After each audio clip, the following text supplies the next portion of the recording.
Preface. I seem to have been only like a child on the seashore, amusing myself by finding now and then a smoother pebble or a more graceful shell than usual, while the great ocean of truth was still unexplored before me. Isaac Newton, Brewster's Memoirs. Remo Values. Eternal Science and Science of Men. The myth that most fascinates man, who always returns to it with innocent fables, with the fantastic tales of revealed religions, with metaphysical science, is that of the lost earthly paradise, of the fabled Golden Age. An age without time and perhaps without space, in which man was immersed in everything and understood things and all beings. But if the myth is truly fascinating, it seems to overshadow, even in the minds of the greatest, a kind of dull resentment against the weight, even if clear and distinct but tormenting, of a knowledge dramatically based on human reason, founded in turn only on itself and its history. Is it the desire to seize the keys to eternal science, as Faust cried out?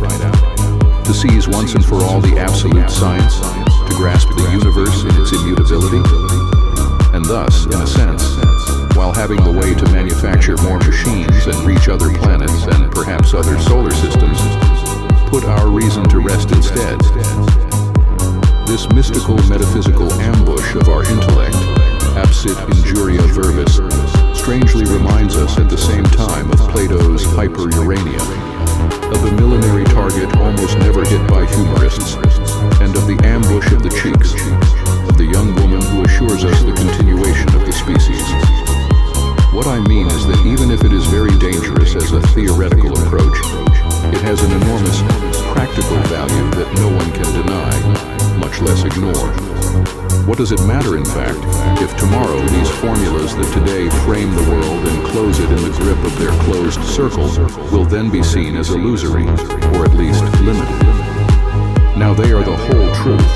Now they serve us well. As Ptolemy's astronomy once served us to guide our ships, as Ramon Lull's alchemy and Paracelsus' magic served us, and again, as the Copernican system and Galileo's and Newton's physics served us. In this lie the greatness and the drama of thought, in continually grasping the truth and seeing it continually escape in the search for a truer truth, for a reality that is even more real, which will find, infinitely, other truer truths and other more real realities. Science, with its objective discoveries, with its achievements, is a great part, but only a part of the history of our thinking. Mathematics is a science in which you do not know what you are talking about, and you do not know whether what you are saying is true. These are the words of Bertrand Russell, a distinguished contemporary mathematician. Is it a simple, ironic paradox, or does it have a basis of truth? Let us see its two sides. First, numbers are free creations of the human spirit, and therefore they, and all mathematical truths, have no value outside our own thought.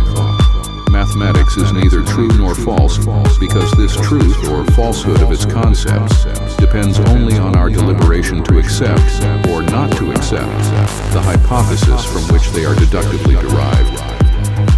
Can a science that is systematically based on hypothesis tell us the truth?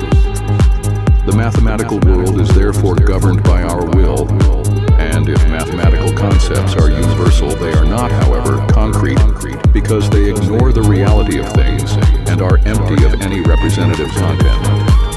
We put symbols in the place of things to be numbered, but can substituting a symbol for the thing make us better acquainted with it? Simia Philosophiae was also called mathematics, and promoter of superstition, are not in fact loaded with metaphysical fogs in the great Newton, the concepts of time and space that he considers as absolute as censors of God. And Lorentz, who also introduces us to the theory of relativity, does not he too consider the constant speed of light as an absolute, as a sort of ray that starts from the divine eye? A kind of unattainable mystery. We have confined ourselves for brevity to only two illustrious examples closest to the theory of relativity. Even space and time are conceptual fictions, constructions of the intellect, and they are no longer even considered as forms of intuition. Intuition, the philosopher tells us, is devoid of any spatial and temporal determination. And then, the question of the famous dimensions of space? The philosopher answers, since space is a conceptual fiction, the dimensions, 1, 2, 3, 4, n dimensions, are not inherent to spatiality, but depend only on the arbitrary rule that is established to follow in determining it. In fact, Einstein himself speaks of his uncertainty in attributing to space 4 or more dimensions, and of having finally decided for the 4-dimensional one because it was the most practical. Some mathematicians have also constructed a fractional degree field theory in which the number n of dimensions of space can have fractional values. This strongly amazed, as Albergamo reports, the devisers themselves, but not the philosopher. He who has to do with pure vacuity can do anything he wants.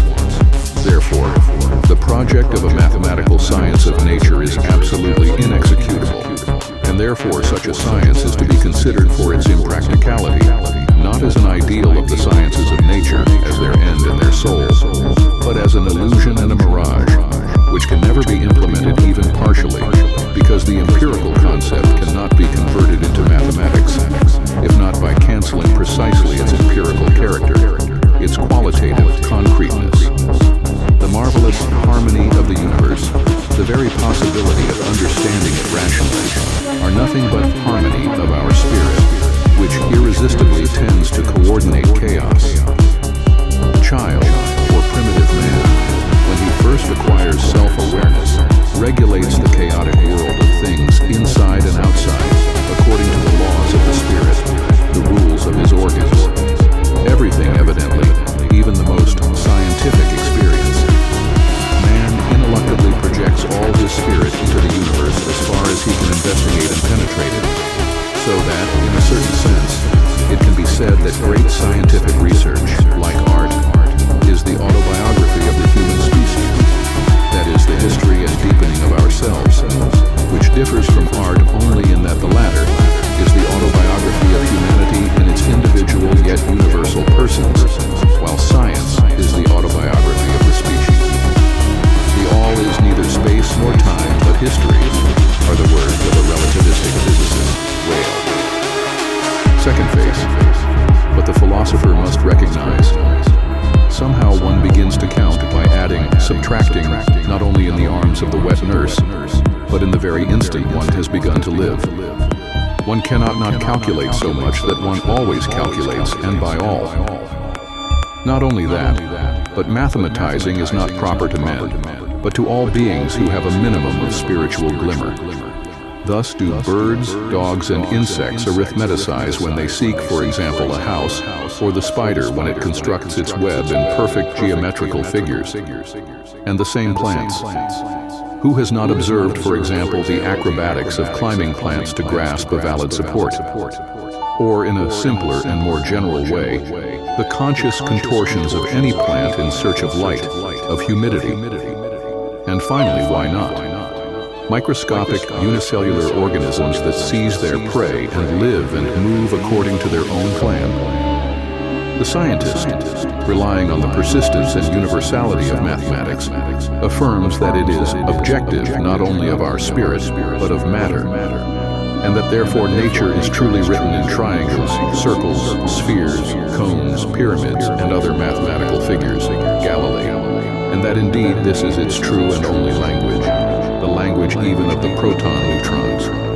Besides, didn't the philosopher and great mathematician Leibniz postulate that the monads, that is the simplest and even inextended substance, which constitutes the structure of the universe, something like, just to make it clear, our proton-neutrons, were thinking and mathematizing things? If, then, the pretended abstractness of mathematical formulas were true essentiality, if it were not essential to imply the multiple contingent individual reality, And what if things and life itself were numbers? That is, mathematical ratios of a very high mathematics, of which we would only glimpse a few elements for now, and in which, therefore, all the phenomena of life would not find a place in relative freedom. Birth, love, hate, thought, death, and birth again. We would understand the universe in its true essence outside of intellectualistic schemes. The laws of our mathematical reason would be identical to those that govern the universe, the physical real. The inner reality of our mathematical thinking would be the model of absolute reality.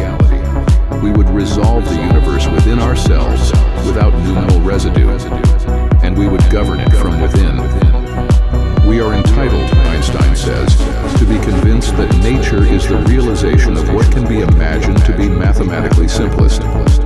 The purely mathematical construction allows us to discover these concepts that give us the key to understanding natural phenomena and the principles that bind them together. And he adds, I also believe in the possibility of a mathematical model of reality.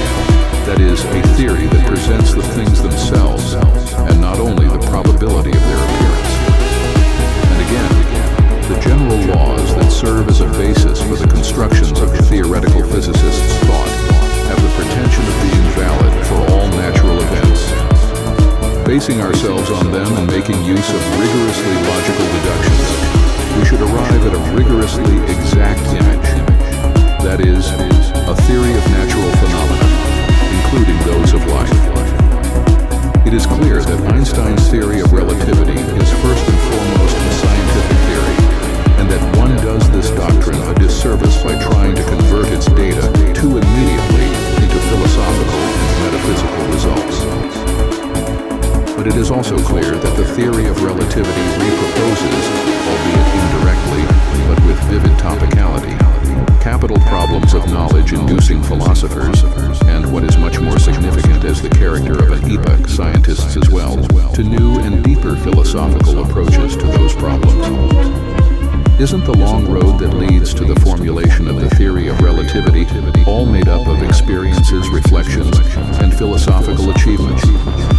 And if on the one hand scientists such as Maxwell, Lorentz, Riemann, Ricci, Minkowski contribute to it, on the other hand, as Einstein himself acknowledges, the highly original thought of the Greeks and Italiots of southern Italy and Sicily, such as Pythagoras, Protagoras, Democritus, Empedocles, Archita, and finally the thought of Descartes, Kant, and Schopenhauer, contribute to it. Science and philosophy return to constitute an ideal duality, united and yet distinct, each in its own office. We believe that in particular the theory of relativity and above all, the centuries-long struggle to formulate it, can be a powerful stimulus for the culture of our country to broaden its philosophical and therefore practical horizons. Because, and this should be obvious by now, the life of a people as well as the life of individuals, even of the most uncultured and disdainful of philosophy, vulgar skepticism is also a way of philosophizing, is conditioned by their vision of the world, however crude it may be, and by the method that they, perhaps unconsciously, adopt to face it and make it their own. Society and personality. If we consider our existence and our endeavors, we note at once that all our actions and desires are bound up with the existence of other men, and that by our very nature, we are similar to animals living in community. We eat food produced by other men, wear clothes made by others, inhabit houses built by the labor of others. Most of what we know and believe has been taught to us by others through a language that others have created. Without language, our faculty of thinking would be very mean and comparable to that of the higher animals. Therefore, our priority over the animals consists, first of all, it must be confessed, in our way of living in society. The individual, left alone from his birth, would remain, in his thoughts and feelings, similar to the animals to a degree very difficult to imagine. What the individual is, and what he represents, is not as an individual, but as a member of a large human society that guides his material and moral being from birth until death. The value of a man for the community in which he lives depends above all on the extent to which his feelings, his thoughts, and his actions contribute to the development of the existence of other individuals. In fact, we are in the habit of judging a man good or bad according to this point of view. The social qualities of a man appear on first meeting him, the only ones that are valuable in determining our judgment of him. Yet even this theory is not strictly accurate. It is not difficult to understand that all the material, intellectual, and moral goods received by society have come to us in the course of countless generations of creative individualities. The one of today is an individual who discovered at once the use of fire, an individual who discovered the cultivation of nutritive plants, an individual who discovered the steam engine, spiritual freedom of individuals, and social unity. And yet only the free individual can meditate and consequently create new social values and establish new ethical values through which society is perfected. Without creative personalities capable of thinking and judging freely, the development of society in a progressive sense is just as unimaginable as the development of the individual personality without the enlivening aid of society. A healthy community is therefore linked as much to the freedom of individuals as to their social union. It has been said with much reason that Greek European-American civilization, and in particular the flourishing of culture in the Italian Renaissance, which took over from the stagnation of the Middle Ages in Europe, found its foundation above all in the freedom and relative isolation of the individual.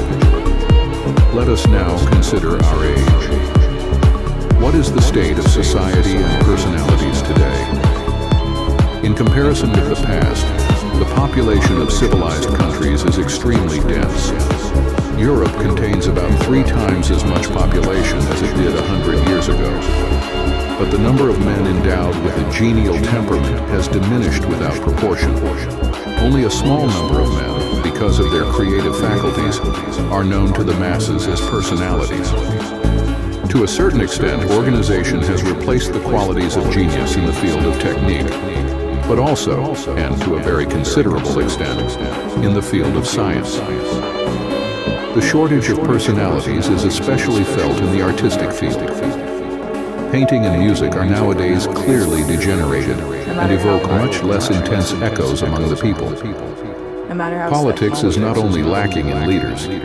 Intellectual independence and the feeling of right have been profoundly diminished in the bourgeoisie, and the democratic and parliamentary organization that rests on that independence has been disrupted in many countries. Dictatorships have arisen and have been endured because the feeling of dignity and right is no longer sufficiently alive. Decay of human dignity. The newspapers of a country can, in 2 weeks, bring the blind and ignorant mob to such a state of exasperation and excitement that men will put on military dress to kill and be killed in order to enable unknown businessmen to carry out their ignoble plans. Compulsory military service seems to me to be the most shameful symptom of the lack of personal dignity from which our civilized humanity is suffering today. In relation to this state of affairs, there is no shortage of prophets who predict the imminent collapse of our civilization. I am not one of these pessimists. I believe in a better future. The economic system hinders free evolution. In my opinion, the present social decadence is due to the fact that the development of economics and technology has severely exacerbated the struggle for existence, and thus the free evolution of individuals has been dealt a severe blow. But in order to satisfy the needs of the community, the progress of technology today demands of individuals far less activity. The rational division of labor will become an ever more imperious necessity and will lead to the material security of men. And this security, together with the time and energy that will remain available, can be a favorable element in the development of personality. In this way, society can still heal. And we would like to hope that future historians will present the pathological manifestations of our time as the infantile diseases of a humanity with mighty aspirations caused by the too rapid rush of civilization. Social value of wealth. I am convinced that all the riches of the world could not push humanity further forward, even if they were in the hands of a man totally devoted to the evolution of mankind. Only the example of great and pure personalities can lead to noble thoughts and noble actions. Money only arouses selfishness and always leads irresistibly to the misuse of money. Can you imagine Moses, Jesus, or Gandhi armed with Carnegie's bag? Why do we live? The situation of us mortals is quite unique. Each one of us is on this earth for a short visit. He does not know why, but very often he thinks he has understood. We are here for other men. First of all, for those on whose smiles and well-being our happiness depends, but also for that multitude of strangers to whose fate we are bound by a bond of sympathy. Here is my constant thought of every day. The exterior and interior life depends on the work of contemporaries and on that of predecessors. I must endeavor to give them, in equal measure, what I have received and what I still receive. I feel the need to lead a simple life, and I am often painfully aware that I am asking more of the activity of my fellow men than is necessary. I realize that differences of social class are not justified, and that after all, they find their foundation in violence. But I also believe that a modest life is suitable for anyone, for body and spirit. Limits of our freedom. I do not at all believe in human freedom in the philosophical sense of the word. Everyone acts not only under the impulse of an external imperative, but also according to an inner necessity.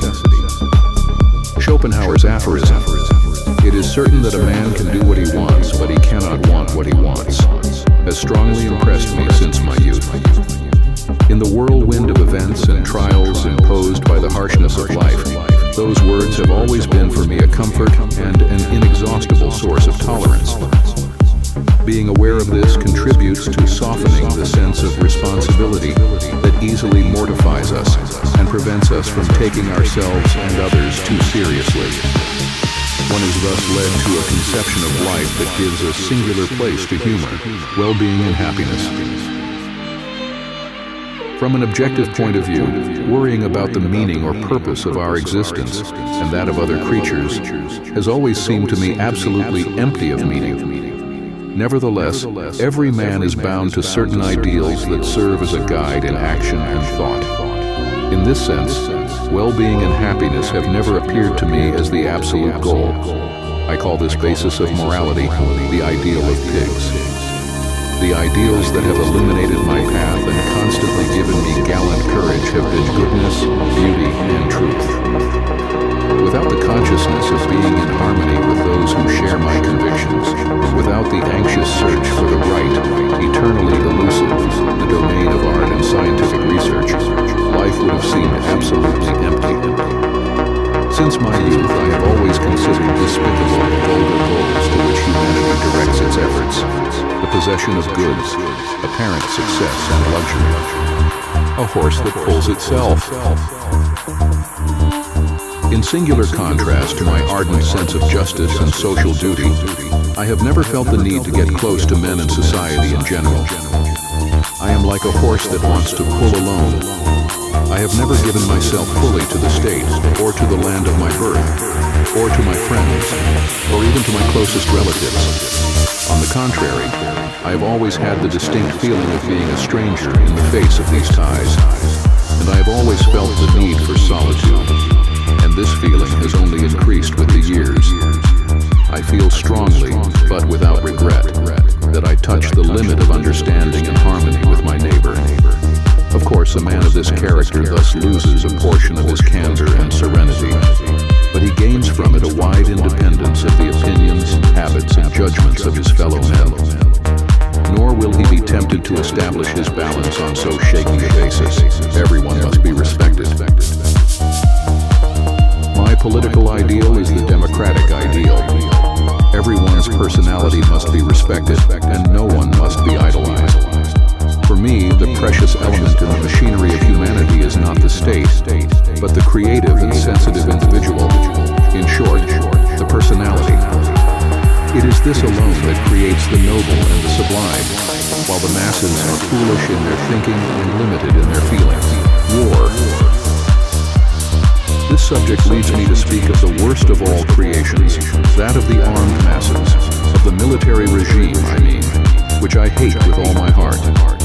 I deeply despise those who are happy to march in the ranks and formations following a music. This one only by mistake has received a brain.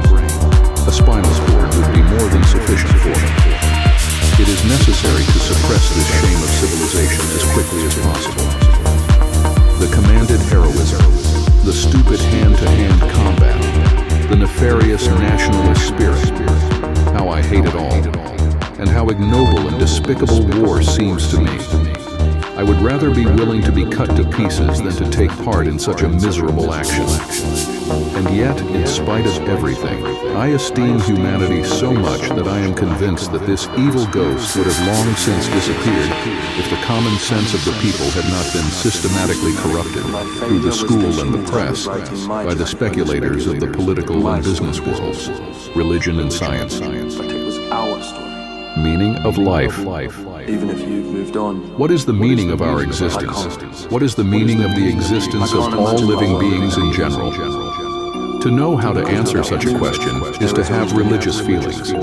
You will say, but does it make sense to ask this question? I answer you. Whoever believes that his own life and the lives of his fellow beings are meaningless is not only unhappy, but barely capable of living. Cosmic religiousness. The most beautiful feeling is the mysterious side of life. It is the profound feeling that is always found in the cradle of pure art and science. He who is no longer able to feel either astonishment or surprise is, so to speak, dead. His eyes are dull. The impression of the mysterious, even if mixed with awe, has aroused, among other things, religion. To know that there is something impenetrable, to know the manifestations of the deepest intellect and the brightest beauty, which are accessible to our reason only in the most primitive forms, this knowledge and this feeling, this is true devotion. In this sense, and in this sense alone, I am among the most deeply religious of men. I cannot imagine a God who rewards and punishes the object of his creation, a God who above all exercises his will in the same way as we exercise it upon ourselves. I do not want and cannot imagine an individual who survives his bodily death. How many weak souls, out of fear and ridiculous egoism, feed on such ideas? It is enough for me to feel the mystery of the eternity of life, to have the consciousness and intuition of all that is, to struggle actively to grasp a particle, even the smallest, of the intelligence that manifests itself in nature. You will hardly find a profound spirit in scientific investigation without its characteristic religiosity. But this religiosity differs from that of the simple man. For the latter, God is a being from whom he hopes for protection and whose punishment he fears. A being with whom he has, to a certain extent, personal relations, however respectful they may be. It is an elevated feeling of the same nature as the relations between son and father, the human basis of morality. On the contrary, the sage is imbued with a sense of causality for everything that happens. For him, the future involves no less decision and no less commitment than the past. Morality has nothing divine about it. It is a purely human matter. His religiousness consists in the ecstatic admiration of the laws of nature. A mind so superior is revealed to him that all the intelligence put by men into their thoughts is in the presence of it only an absolutely null reflection. This feeling is the leitmotif of the life and efforts of the scientist, insofar as he can free himself from the tyranny of his selfish desires. Undoubtedly, this feeling is a very close relative of that which the religious creative minds of all time have experienced. Everything that is made and imagined by men serves to satisfy their needs and appease their pains. We must always keep this truth in mind for the spirit if we want to understand intellectual movements and their development, because feelings and aspirations are the engines of all human endeavor and creation, however sublime this creation may appear. What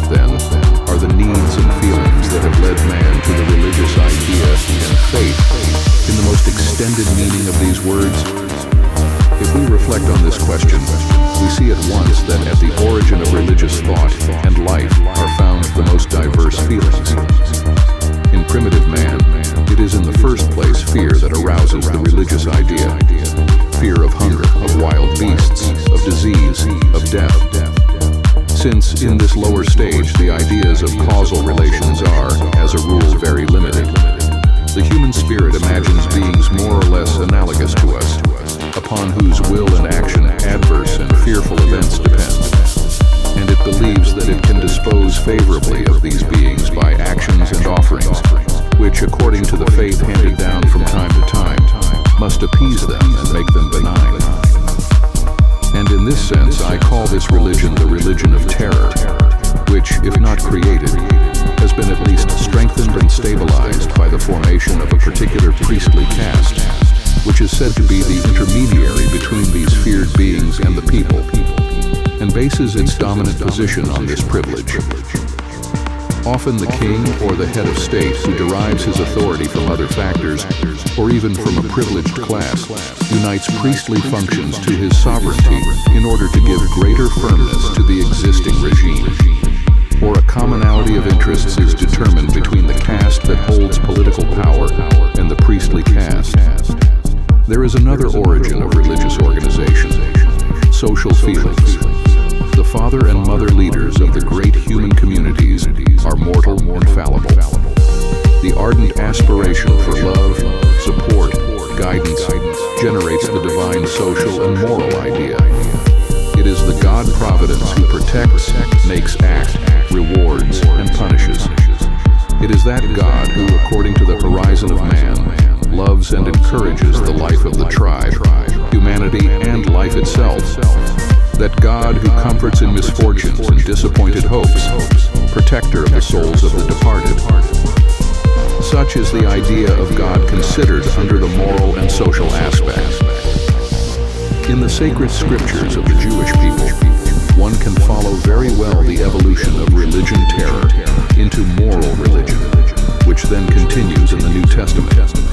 The religions of all civilized peoples, and in particular of the Eastern peoples, are essentially moral religions. The transition from religion terror to moral religion is an important step forward in the life of peoples. We must beware of the prejudice which consists in believing that the religions of primitive races are only terror religions, and those of civilized peoples only moral religions. Every religion is, after all, a mixture of the one and the other, with a greater percentage, however, of moral religion in the higher grades of social life, ids of human form. All these religions have, however, one point in common, and that is the anthropomorphic character of the idea of God. Beyond this level, only particularly noble individualities are to be found. But in any case, there is still a third degree of religious life, though very rare in its pure expression, and it is that of cosmic religiosity. It cannot be fully understood by those who do not feel it, because there is no corresponding idea of an anthropomorphic God.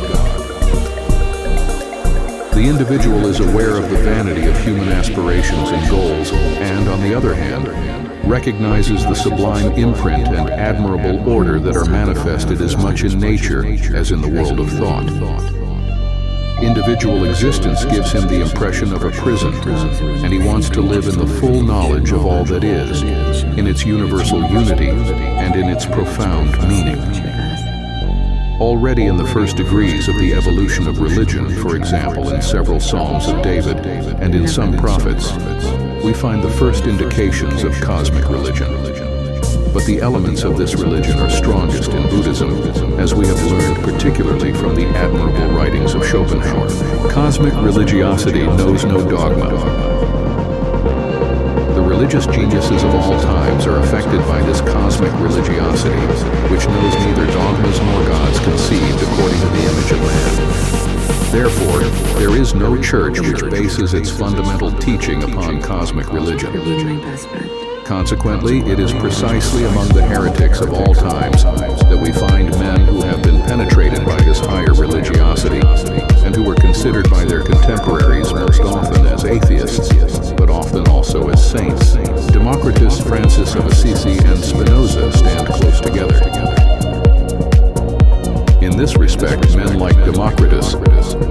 Francis of Assisi and Spinoza can stand next to each other? How can cosmic religiosity be communicated from man to man, if it leads neither to any formal idea of God nor to any theory? It seems to me that it is precisely the capital function of art and science to awaken and keep alive this feeling among those who have the faculty to collect it. Antagonism between religion of terror and science. We thus arrive at a conception of the relationship between science and religion, which is very different from the usual conception. According to historical considerations, one is inclined to consider science and religion irreconcilable antagonists, and this is easily understood. The man who believes in causal laws, arbiters of all events, if he takes the hypothesis of causality seriously, cannot conceive the idea of a being who intervenes in human affairs, and therefore religion terror, like social or moral religion, has no credence with him. A God who rewards and punishes is inconceivable to him, because man acts according to ineluctable external and internal laws, and consequently could not be responsible to God in the same way that an inanimate object is not responsible for its movements. Science has been wrongly reproached with undermining morality. Man's ethical conduct must indeed be based on compassion, education, and social ties, without recourse to any religious principle. Men would be to be pitied if they were to be restrained by the fear of punishment or the hope of reward after death. We can therefore understand why the Church has at all times fought science and persecuted its followers. Wonderful agreement between cosmic religiosity and science. On the other hand, I affirm that the cosmic region is the most powerful and noblest impulse for scientific research. Only he who can appreciate the efforts, and especially the enormous sacrifices which have been made in order to arrive at those scientific discoveries which open up new paths, can realize the power of feeling which alone can arouse such a work, free from all bonds with immediate practical life.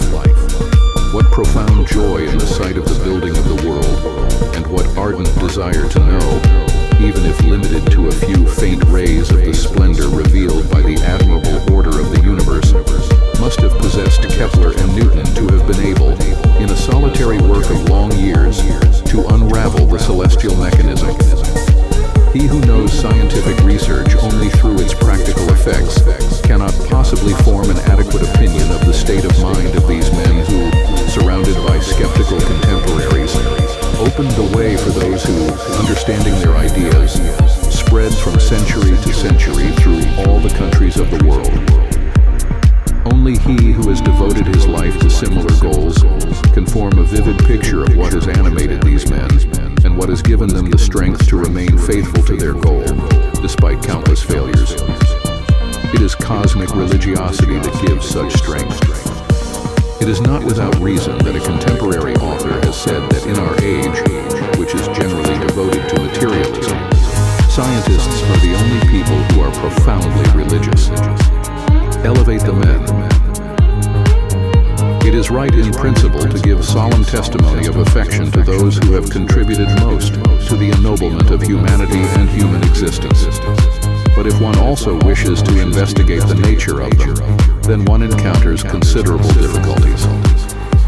With regard to political leaders, and even religious leaders, it is often very difficult to determine whether they have done more good than harm. Consequently, I sincerely believe that directing people to the culture of noble disciplines, and then indirectly elevating them, is the best service that can be rendered to humanity. This method finds confirmation, in the first place, in the lovers of letters, of philosophy, and the arts, but also, after them, in the scientists. It is true, the results of their research which elevate and enrich people morally, but it is their effort to understand, their fruitful and capable intellectual work. A man's true worth is determined by examining to what extent and in what sense he has come to free himself from the ego. Peace. The truly superior men of past generations recognize the importance of efforts to secure international peace. But in our time, the development of technology has made this ethical postulate a matter of existence for today's civilized mankind, and active participation in the solution of the problem of peace is regarded as a matter of conscience, which no conscientious man can ignore. It must be realized that the powerful industrial groups interested in the manufacture of weapons are, in all countries, opposed to the peaceful settlement of international disputes, and that the rulers will not be able to achieve this important goal without the energetic support of the majority of the population. In this age of democratic regimes, the fate of peoples depends on the peoples themselves. This fact must be present in the minds of each and every one of them at all times. The International of Science. When the nationalist and political blindness reached its peak during the war, Emilio Fischer, the famous chemist, energetically pronounced the following words during a session at the Academy. "You can do nothing, gentlemen. Science is and remains international." And this the great among men of science have always known and felt passionately, even if in periods of political complications, they remained isolated in the midst of their colleagues of small genius. The crowd that has the right to vote has, during the war and in all fields, betrayed the inviolable good that had been entrusted to it. The International Association of Academies has been dissolved. Congresses have been and still are organized with the exclusion of colleagues from former enemy countries. Certain political considerations, presented with great importance, prevent the affirmation of purely objective points of view, which is nevertheless indispensable for achieving high results. What can men of good will, those who do not abandon themselves to the temptations of passion of the moment, do to regain what has been lost? Truly international and large-scale congresses cannot yet, because of the present disturbance, accommodate the majority of intellectual workers, and the psychological resistance to the re-establishment of international scientific associations is still too powerful to be overcome by that minority, animated by views and feelings superior to these contingencies. Those who belong to this minority can contribute to the re-establishment of the international communities by maintaining close relations with like-minded scientists in other countries and by intervening tenaciously in their own circle of action in favor of international interests. Success in a big way will be long in coming, but it will surely come. I do not want to let this occasion pass without highlighting with great pleasure the singular action of a remarkable number of English colleagues who have actively expressed, during these painful years, aspirations for the maintenance of the intellectual community. Everywhere, the official statements are worse than the opinion of the individual. These well-meaning people must not forget this, nor must they allow themselves to be irritated or misled. Senatores boni viri, senatus autem bestia. If I am full of hope and confidence as regards the general international organization, this hope, rather than on judgment and on nobility of feeling, is based on the imperious pressure of economic development. And since this derives largely from intellectual work, including that of scientists with reactionary ideas, the latter will contribute, even in spite of themselves, to the creation of the international organization. Our continent will only be able to achieve a new prosperity if the latent struggle between the traditional forms of state is brought to an end. The political organization of Europe must be resolutely directed towards the elimination of inconvenient customs barriers. This higher aim cannot be attained by conventions between states alone. The preliminary preparation of spirits is, first of all, indispensable. We must endeavor to awaken gradually among men a feeling of solidarity, which does not stop, as has happened hitherto, at the frontiers of states, a difficult mission. For it must be confessed, to my great regret, that at least in the countries with which I am most familiar, scientists and artists allow themselves to be led more willingly by petty national tendencies than men of action. Scientific research. Scientific truth, and no. It is not easy to define clearly the term scientific truth. Likewise, the sense of the word truth is different according to whether it refers to psychological facts, to a mathematical proposition, or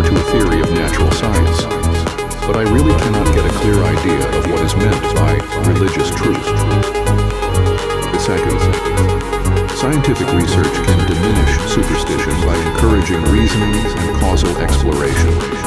It is certain that underlying all somewhat sensitive scientific work is the conviction, analogous to religious feeling, that the world is grounded in reason and can be understood. Third, this conviction, connected with the profound feeling of the existence of a superior mind, which manifests itself in the world of experience, constitutes for me the idea of God. In current language, it may be called pantheism, Spinoza.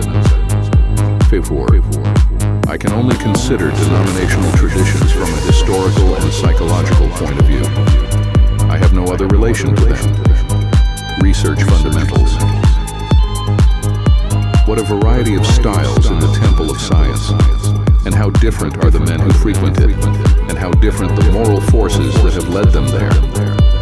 More than one devotes himself to science with the joy of realizing his own superior intellectual faculties.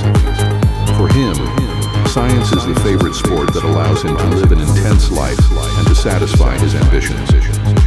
There are also many who, for utilitarian purposes only, wish to bring their offerings to the effervescence of the brain. It would be enough for a divine angel to expel from the temple the men of these two categories, and the building would remain disturbingly empty if there were not still a few men of the past and present.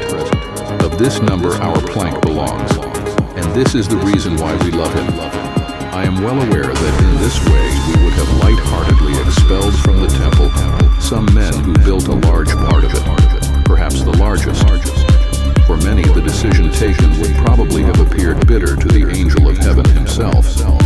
But one thing seems to me certain.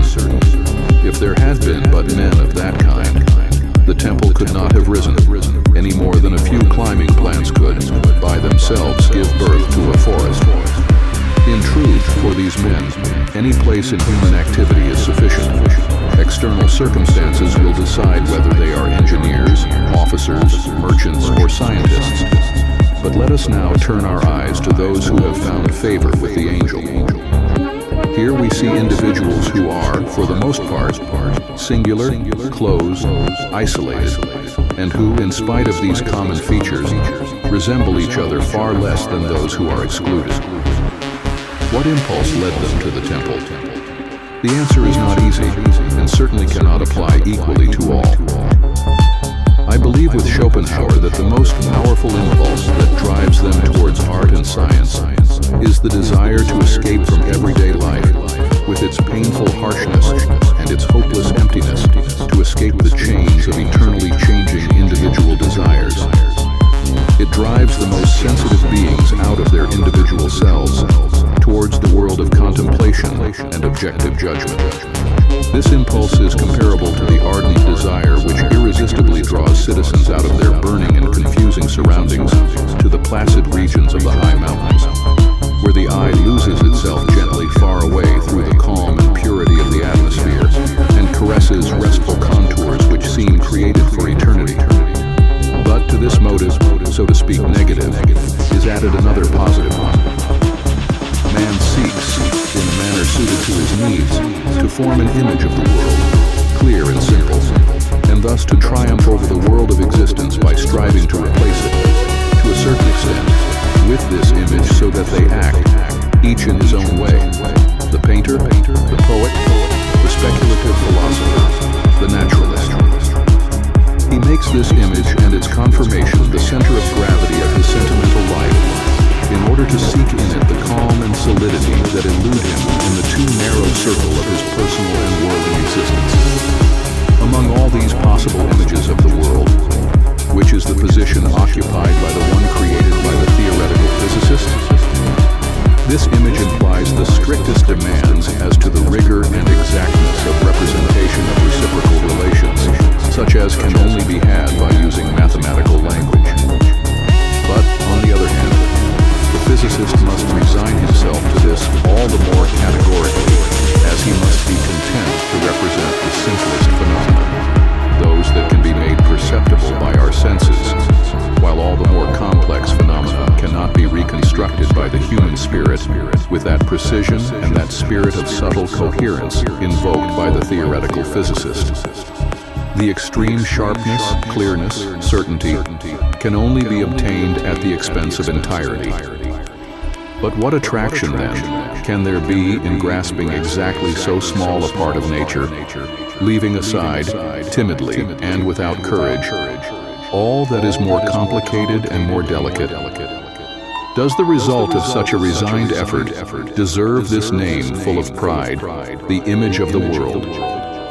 Yes.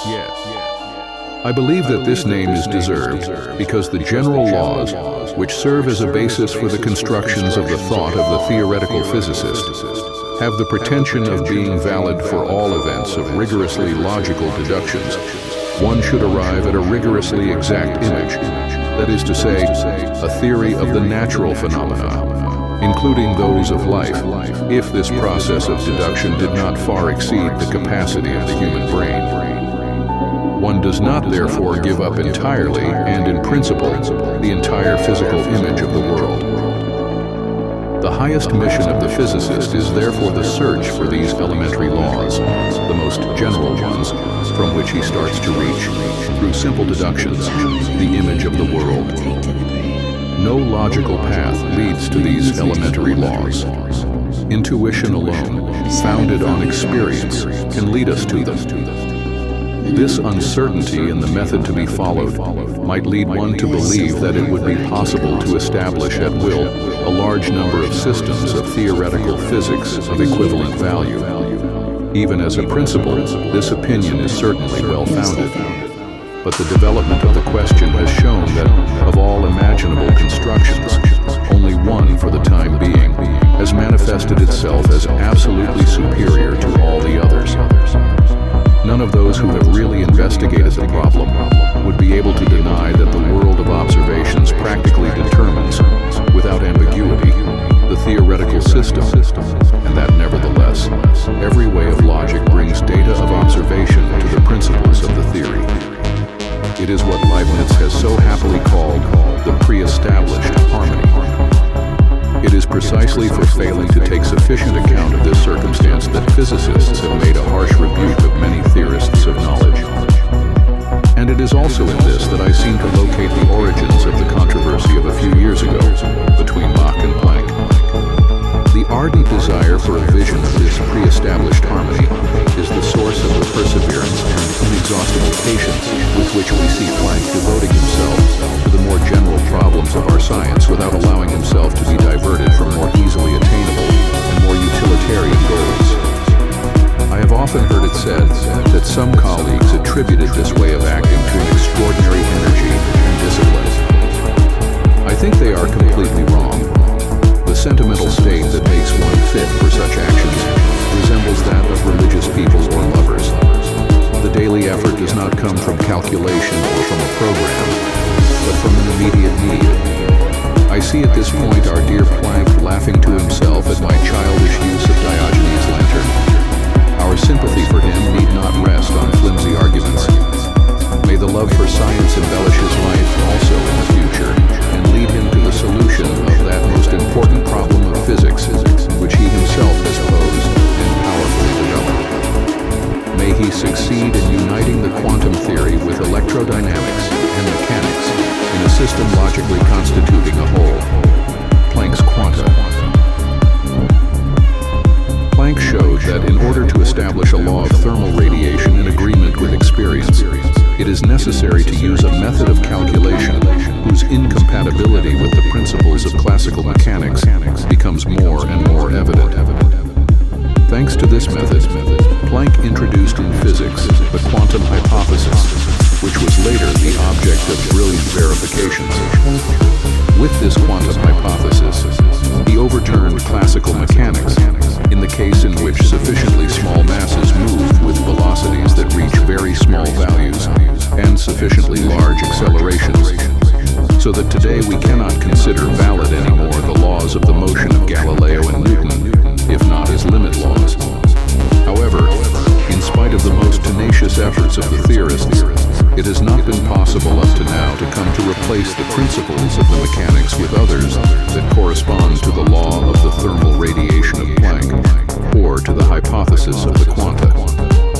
Although there is no longer any doubt that we have traced heat to a molecular movement, nevertheless we must confess that we find ourselves today before the fundamental laws of this movement, in the same situation as the astronomers before Newton, before the movements of the planets.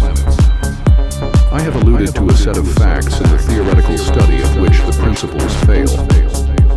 One may equally present the case in which clearly formulated principles lead to consequences which go wholly or almost wholly beyond the limits of the domain of facts at present accessible to our experience. It may be in this case that a work of empirical research of long years is necessary to know whether the principles correspond to the theory of reality. The theory of relativity offers us an example of this. The analysis of the fundamental ideas of time and space has shown us that the theorem of the constancy of the speed of light in vacuum, which is deduced from the optics of moving bodies, does not at all compel us to accept the general theory that takes into account the circumstance that, in the experiments carried out on the Earth, we never notice anything of the movement of Earth's translation.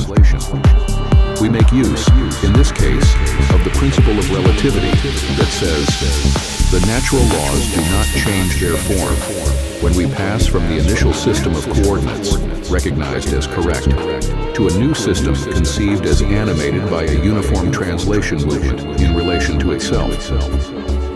This theory has already received from the experience remarkable verifications and has led, in union with the complex of the collected facts, to a simplification of the theoretical representation. But on the other hand, from the theoretical point of view, this theory does not give entire satisfaction, because the principle of relativity stated above gives preference to uniform motion. If it is true that starting from the physical point of view, one cannot attribute an absolute sense to the uniform motion, the question to know if this statement must extend equally to the non-uniform motions arises spontaneously.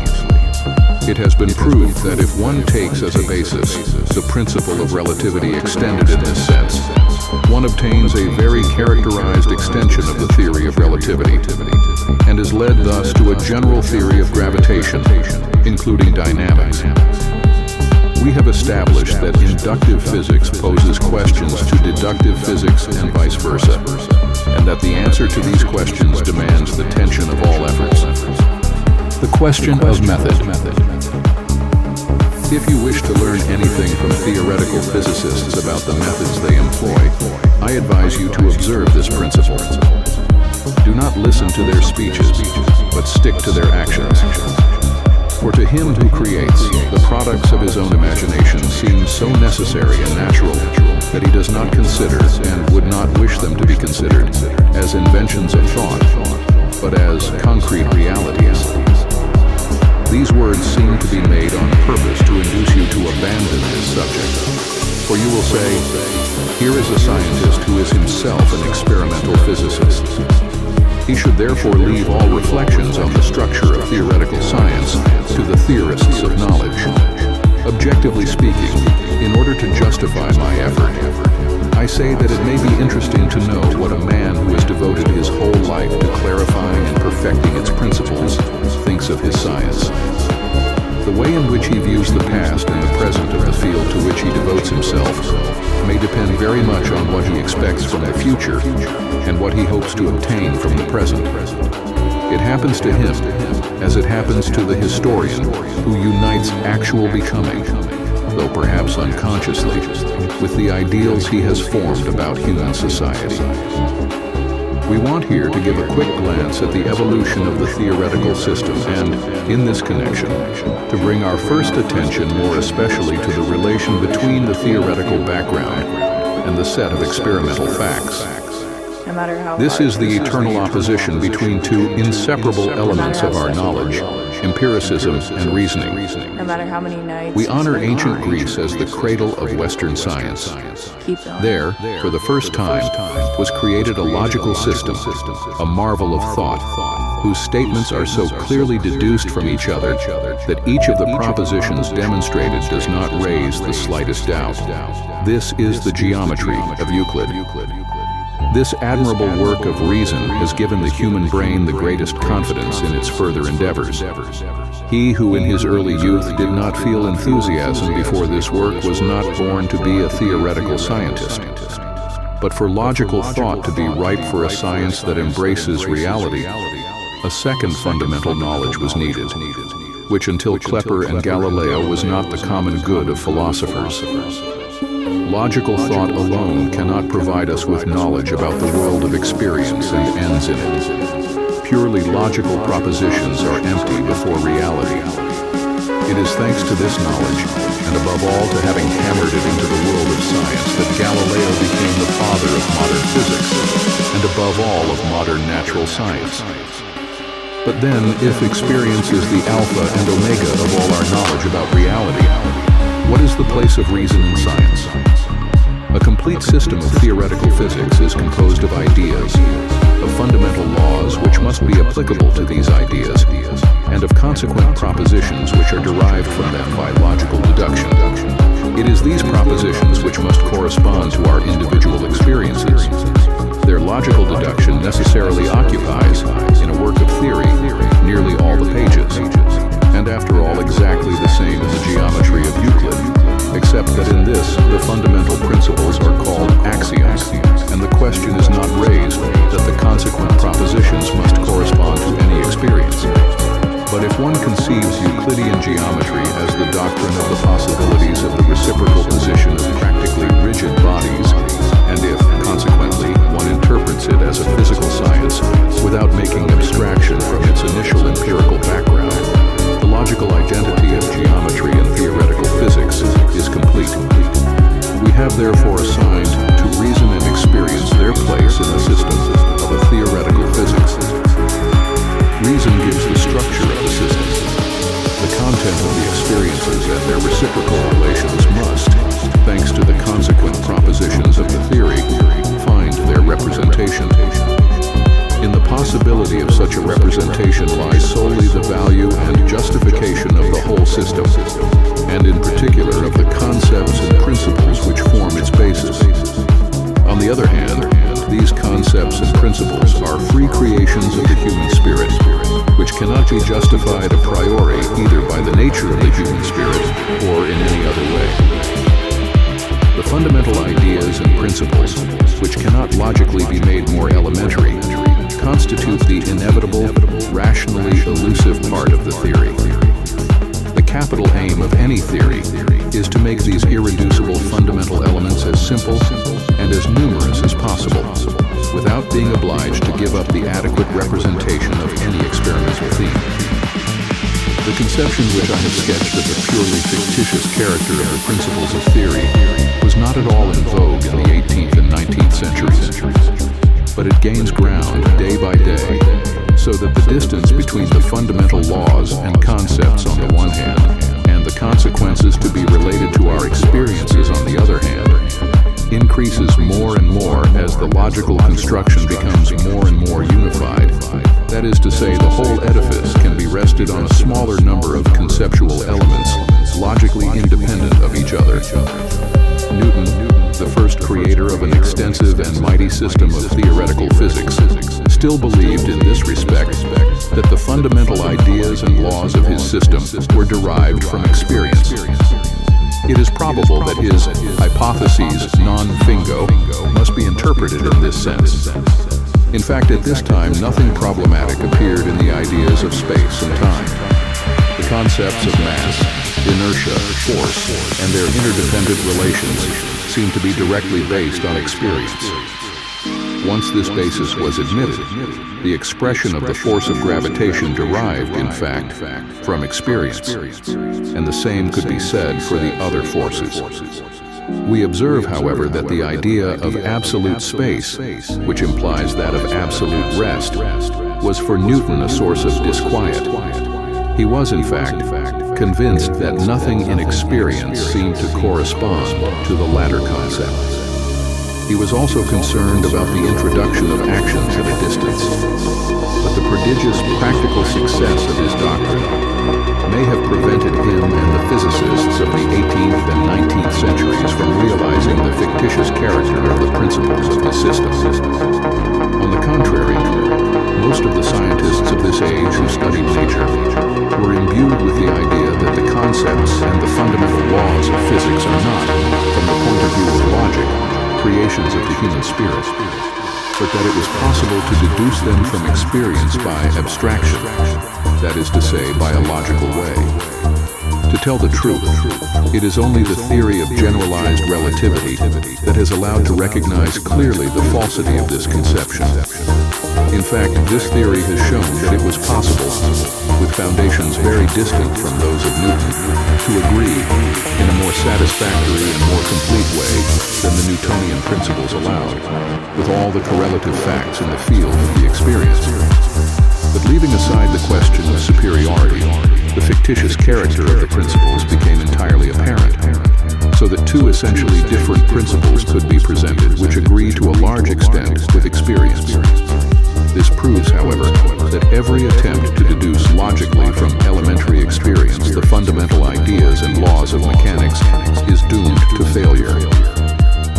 But if it is true that the axiomatic foundation of theoretical physics does not descend from experience and must, on the contrary, be freely created, is there any hope of finding the right way? Or more strongly, does this right way exist only in our imagination? And above all, can we hope to find in experience a sure guide if there are theories, such as classical mechanics, which largely give reason to experience without grasping the bottom of the matter? To this I confidently reply that, in my opinion, the right way exists and that we can find it. According to our experience so far, we have a right to be convinced that nature is the realization of everything that can be imagined to be most mathematically simple. I am convinced that the purely mathematical construction allows us to discover these concepts that give us the key to understanding natural phenomena and the principles that bind them together. The usable mathematical concepts can be suggested by experience, but never be deduced from it under any circumstances. Experience, of course, remains the only criterion for using a mathematical construction for physics. But it is in mathematics that the truly creative principle is found. From a certain point of view, I recognize that pure thought is capable of grasping reality, as the ancients thought. To justify this confidence, I am forced to use mathematical concepts. The physical world is represented by a four-dimensional continuum. If I take in it a Riemann metric and search for the simplest laws to which this metric obeys, I arrive at the relativistic theory of gravitation of empty space. If in this space I take a field of vectors or the antisymmetric field derived from it, and look for the simplest laws to which this field can obey, I arrive at Maxwell's equations of empty space. At this point, we are still missing a theory concerning the zones of space in which the electric density does not disappear. De Broglie had the intuition of the existence of a wave field that served to explain certain quantum properties of matter. Dirac has found, with his spinors, some new values of the field, from which, with very simple equations, it is possible to deduce to a large extent the properties of electrons. Now I have found, with my collaborator, that these spinors constitute a particular case of a kind of field of a new type, mathematically related to a four-dimensional system, which we have called semivectors. The simplest equations to which these half-vectors can be subjected allow us to understand the existence of two elementary particles of different ponderable masses and of equal weight, but of opposite size. After the known vectors, these semivectors are the simplest possible mathematical elements of the field in a four-dimensional metric continuum, and it seems that they can characterize, in a natural way, the characteristic properties of elementary electric particles. To deal with this question, it is essential that all these structures and their connection with the fundamental laws can be obtained on the principle of the search for the simplest mathematical concepts and their connection. It is on the delimitation of the simple species of mathematically existing fields and of the simple equations which it is possible to establish between them that the theorist bases his hope of grasping the real in all its depth.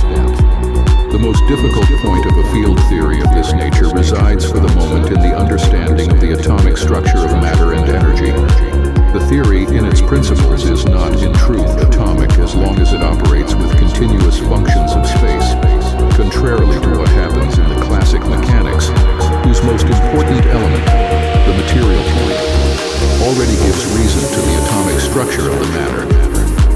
The modern quantum theory, in its form characterized by the names of de Broglie, Schrödinger, Dirac, the one that operates with continuous functions, has triumphed over this difficulty thanks to a daring interpretation that Max Born first clearly expressed. The space functions that intervene in the atomic equations do not pretend to be a mathematical model of atomic formations. They must only determine by calculation the probabilities that there are of finding formations of this kind in the case of a measurement over a given area or in a given state of motion. Logically, this conception is irrefutable and has had important results. Unfortunately, it obliges us to use a continuum whose number of dimensions is not that of space as physicists have considered it up to now, i.e. 4, but grows in an unlimited way with the number of molecules constituting the system considered. I can't help confessing that I don't agree to this interpretation only a provisional meaning. I still believe in the possibility of a model of reality, that is, of a theory which presents the things themselves, and not only the probability of their appearance. On the other hand, it seems to me certain that we must, in a theoretical model, abandon the idea of a complete localization of the molecules. This, if I am not mistaken, is what remains of the result of Heisenberg's uncertainty relation. One can very well conceive of an atomic theoretic in the proper sense, and not according to a simple interpretation, without localization of molecules in a mathematical model. For example, to agree with the atomic character of electricity, it suffices that the field equations lead to this consequence. A portion of space, in 3 dimensions, at the limit of which the electric density disappears everywhere, always contains a total electric charge of integer value. In a theory of the continuum, the atomic character of the expressions of integrals could, consequently, be satisfactorily expressed without localization of formations constituting the atomic structure. Only if we had succeeded in establishing such a representation of the atomic structure would I consider the quantum problem as solved. Evolution of physics, Kepler and Newton.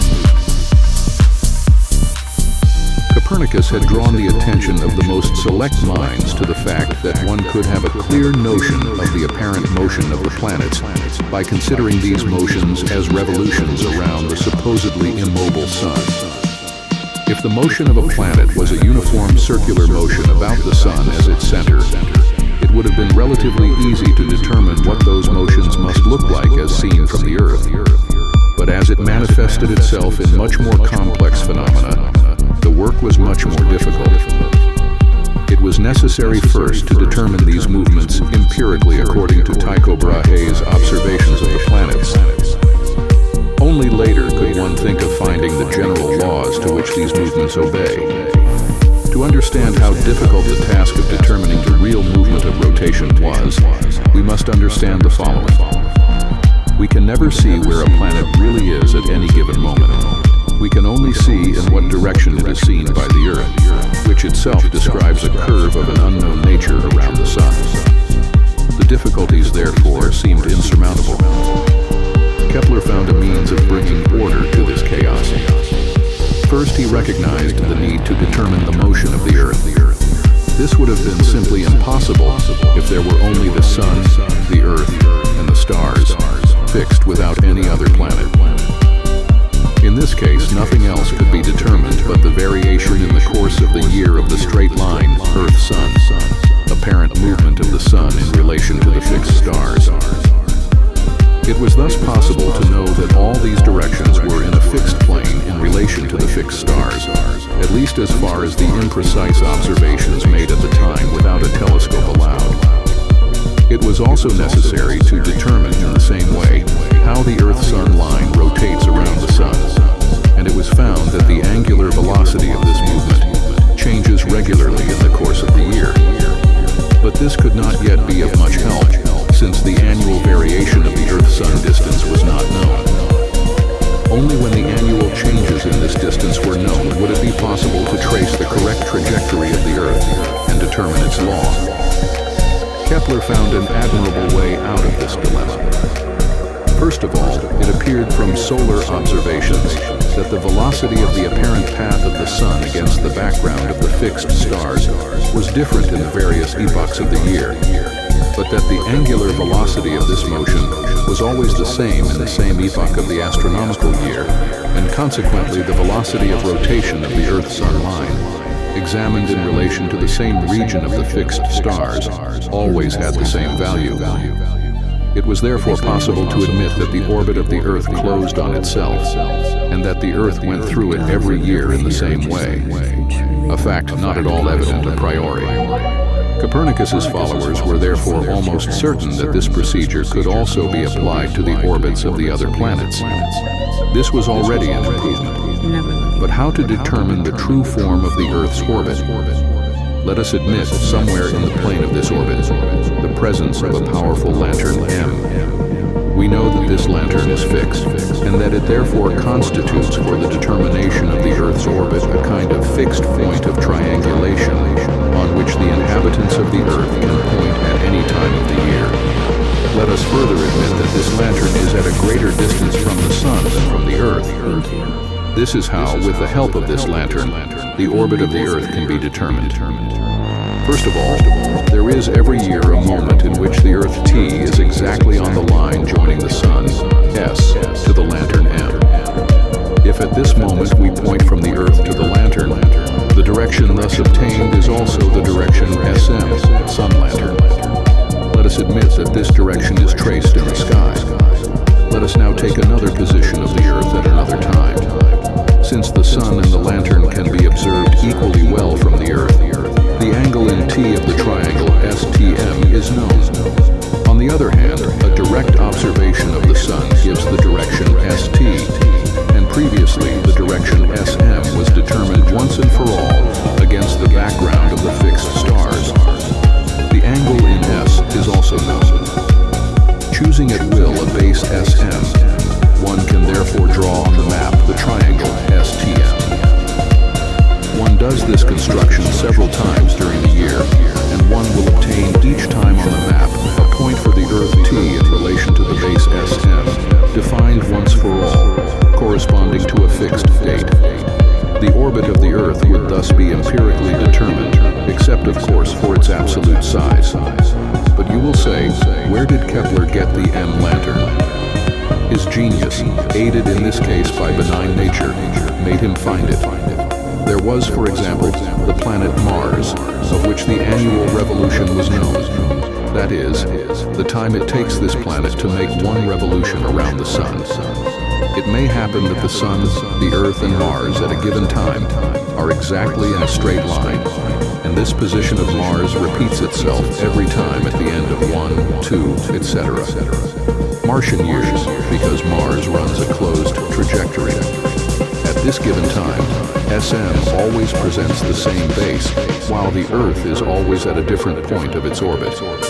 The observations of Mars and the Sun, at the dates in question, consequently provide a means of determining the true orbit of the Earth, the planet Mars having at those times the part of the fictitious lantern just now. It was at this time that Kepler found the true form of the Earth's orbit and the laws which govern it. We others who came later must honor and admire him for this. Once the Earth's orbit had been empirically determined, the line ST was known at all times in its true magnitude and direction. Then it was no longer difficult for Kepler in principle to calculate, according to observations of the planets, their orbits and movements, an immense task given the development of mathematics at that time. There now remained the second part, no less difficult than the work that filled Kepler's life. The orbits were known empirically, but from these empirical results, laws had to be derived.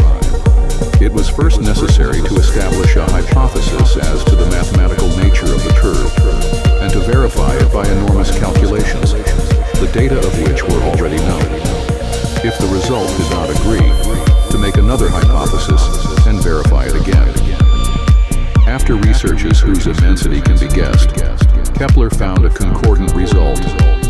The orbit is an ellipse of which the Sun occupies one of the foci. He also found the law of variation of velocity on the orbit, according to which the planet-sun line travels over equal surfaces in equal times. Finally, Kepler also found that the squares of the times of revolution are proportional to the third powers of the great axes of the ellipse. In troubled and distressed times such as ours, when it is difficult to find joy in men and in the course of human events, it is particularly consoling to evoke the memory of so great, so serene a man as Kepler. He lived at a time when the existence of general laws for natural phenomena was by no means established with certainty. How great must have been his faith in these laws to give him the strength to devote dozens of years of patient and difficult work in isolation without any support, little understood by his contemporaries, to the empirical search for the motion of the planets and the mathematical laws of this motion. To the admiration for this sublime man must be added another feeling of admiration and veneration that goes no longer to a human being, but to the mysterious harmony of nature into which we are born. Since ancient times, men have imagined curves responding to laws as simple as possible. Among them, next to the straight line and the circle, the ellipse and the hyperbola. Now we see these forms realized in the trajectories described by celestial bodies, at least with great approximation. It appears that human nature is required to construct forms independently before it can prove the existence of nature. It stands out marvelously well from the admirable works to which Kepler devoted his life, that knowledge cannot be derived from experience alone, but that a comparison between what the human spirit has conceived and what it has observed is necessary. Doubtless, the great materialists of Greek antiquity had established that all facts concerning matter should refer to a succession of atoms strictly regulated by laws, without any intervention of the will of the living, as an independent cause. Descartes had taken up this postulate in his own way, but it remained in the state of an audacious desire, of a problematic ideal of a philosophical school. There was, before Newton, no factual result which could have rested on the confidence of perfect physical causality. As no one else ever did before or after him, Newton pointed the way to the thought, study, and practical training of the West. He is not only the ingenious creator of particular methods of direction, he has also singularly mastered the empirical elements known in his time, and his spirit has appeared wonderfully ingenious in mathematical and physical argumentation. For all these reasons, he is worthy of our high veneration. But this noble figure is of even greater importance than that due to his authority as a teacher, because fate has placed him at a turning point in the development of the human spirit. To realize this exactly, we must not forget that, before Newton, there was no well-defined system of physical causation capable of grasping the deepest features of the world of experience. The aim pursued by Newton was to answer the following question: is there a simple rule by which the motion of the celestial bodies of our planetary system can be fully calculated if the state of motion of all these bodies at a given time is known? We were in the presence of Kepler's empirical laws of planetary motion, taken from the observations of Tycho Brahe, and which demanded an explanation. Certainly, these laws fully explained the motion of the planets around the Sun, elliptical shape of the orbit, equality of the areas described in equal times, relation between the great semi-axes and the duration of the path. But these rules do not satisfy the necessary condition of causality. They are three rules, logically independent of each other, which allow us to observe the lack of any internal correlation. The third law cannot be applied with immediacy, numerically, to any other central body than the Sun. For example, there is no relation between the duration of the path around the Sun and that of a satellite around the planet. But the most important point is this: these laws refer to the motion taken as a whole, and not to the way in which the state of motion of a system in a given moment derives from the state of motion that immediately preceded it. In our modern language, we will say that they are integral laws and not differential laws. The differential law is the only form which fully satisfies the necessary condition of causality of the modern physicist. To have had the definite conception of the differential law is one of the greatest merits of Newton's genius. To arrive at this, it was not only necessary to have the intervention of thought, but it was also necessary to have a mathematical method of formulae, which existed, it is true, in the rudiments, but which had to receive a systematic form. Newton discovered likewise this form in the differential and integral calculus.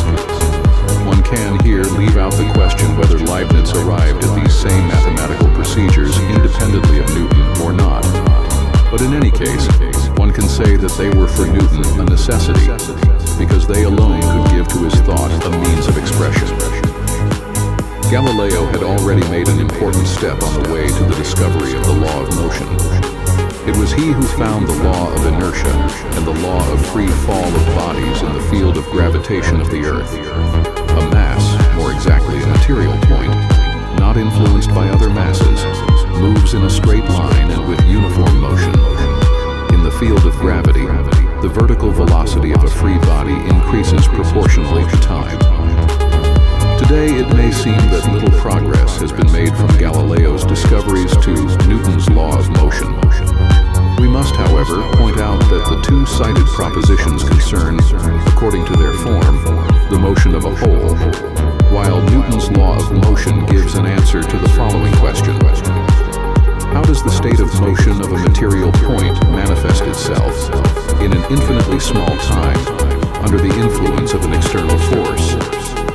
Only by passing to the observation of the phenomenon in an infinitely small time, differential law, Newton arrived to establish formulas applicable to any motion.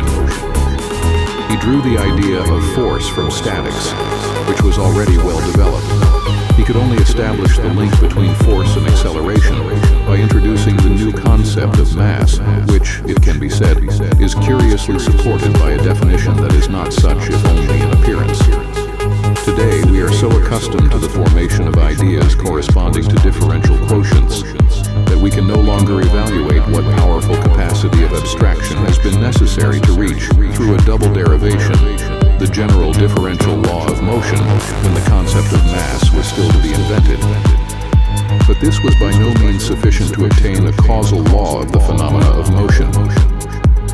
Because the equation of motion only determined motion when the force was known, Newton had well had the idea, probably considering the laws of motion of the planets, that the force acting on a mass is determined by the position of all the masses, which are at a sufficiently small distance from the mass in question.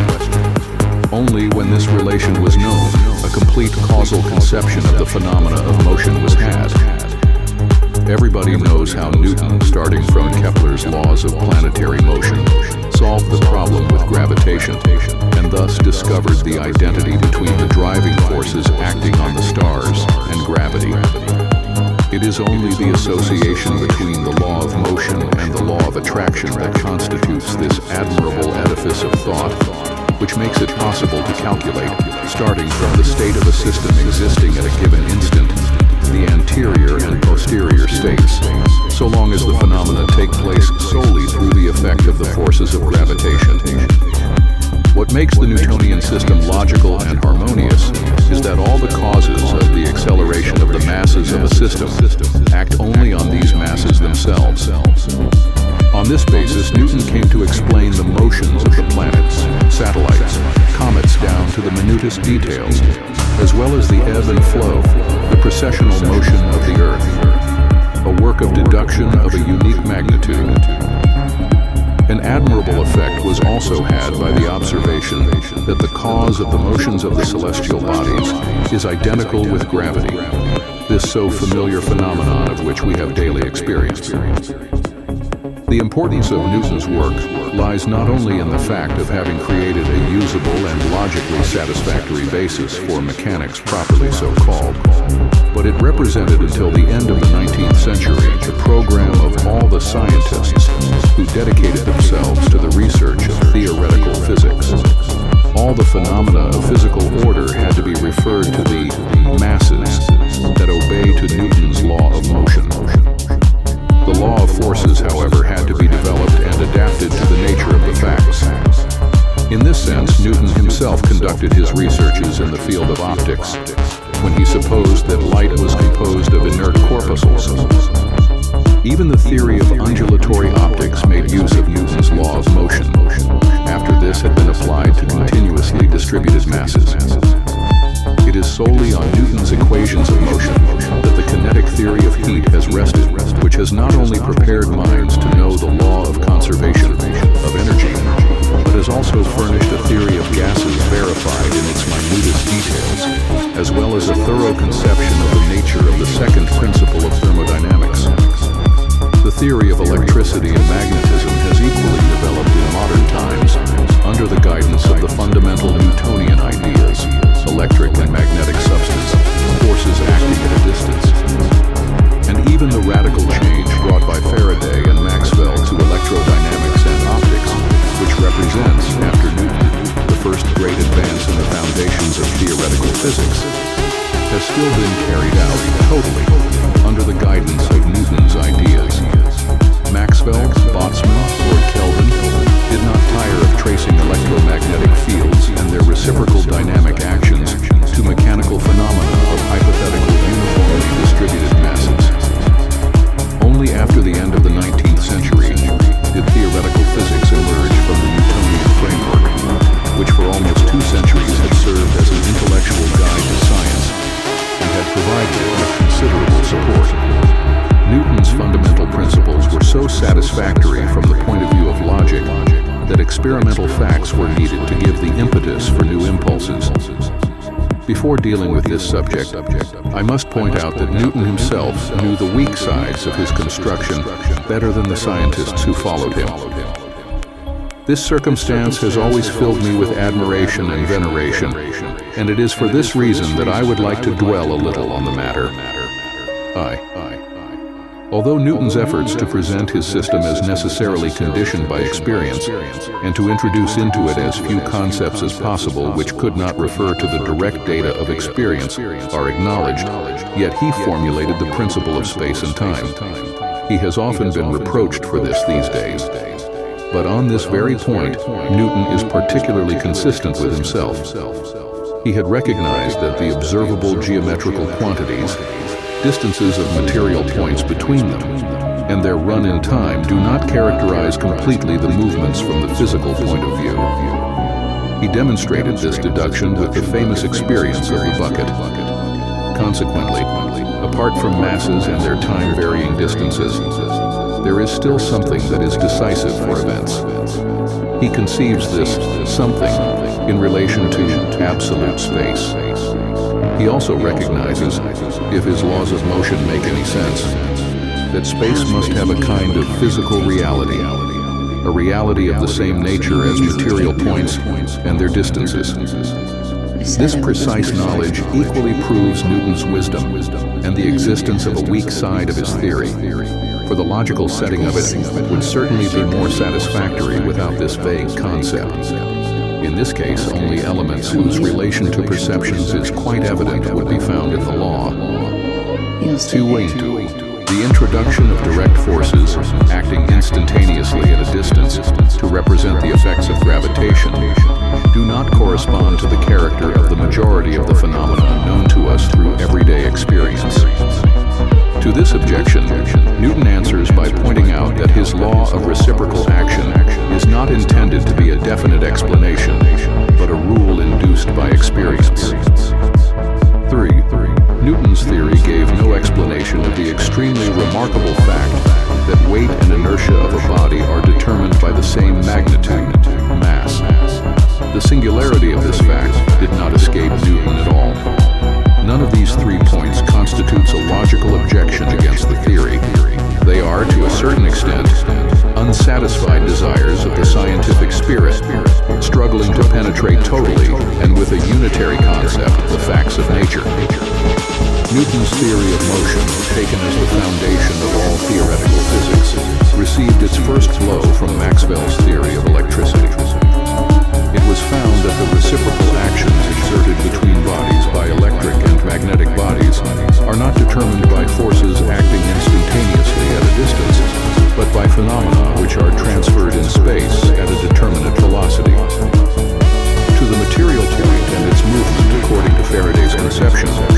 physical element was added, namely the field.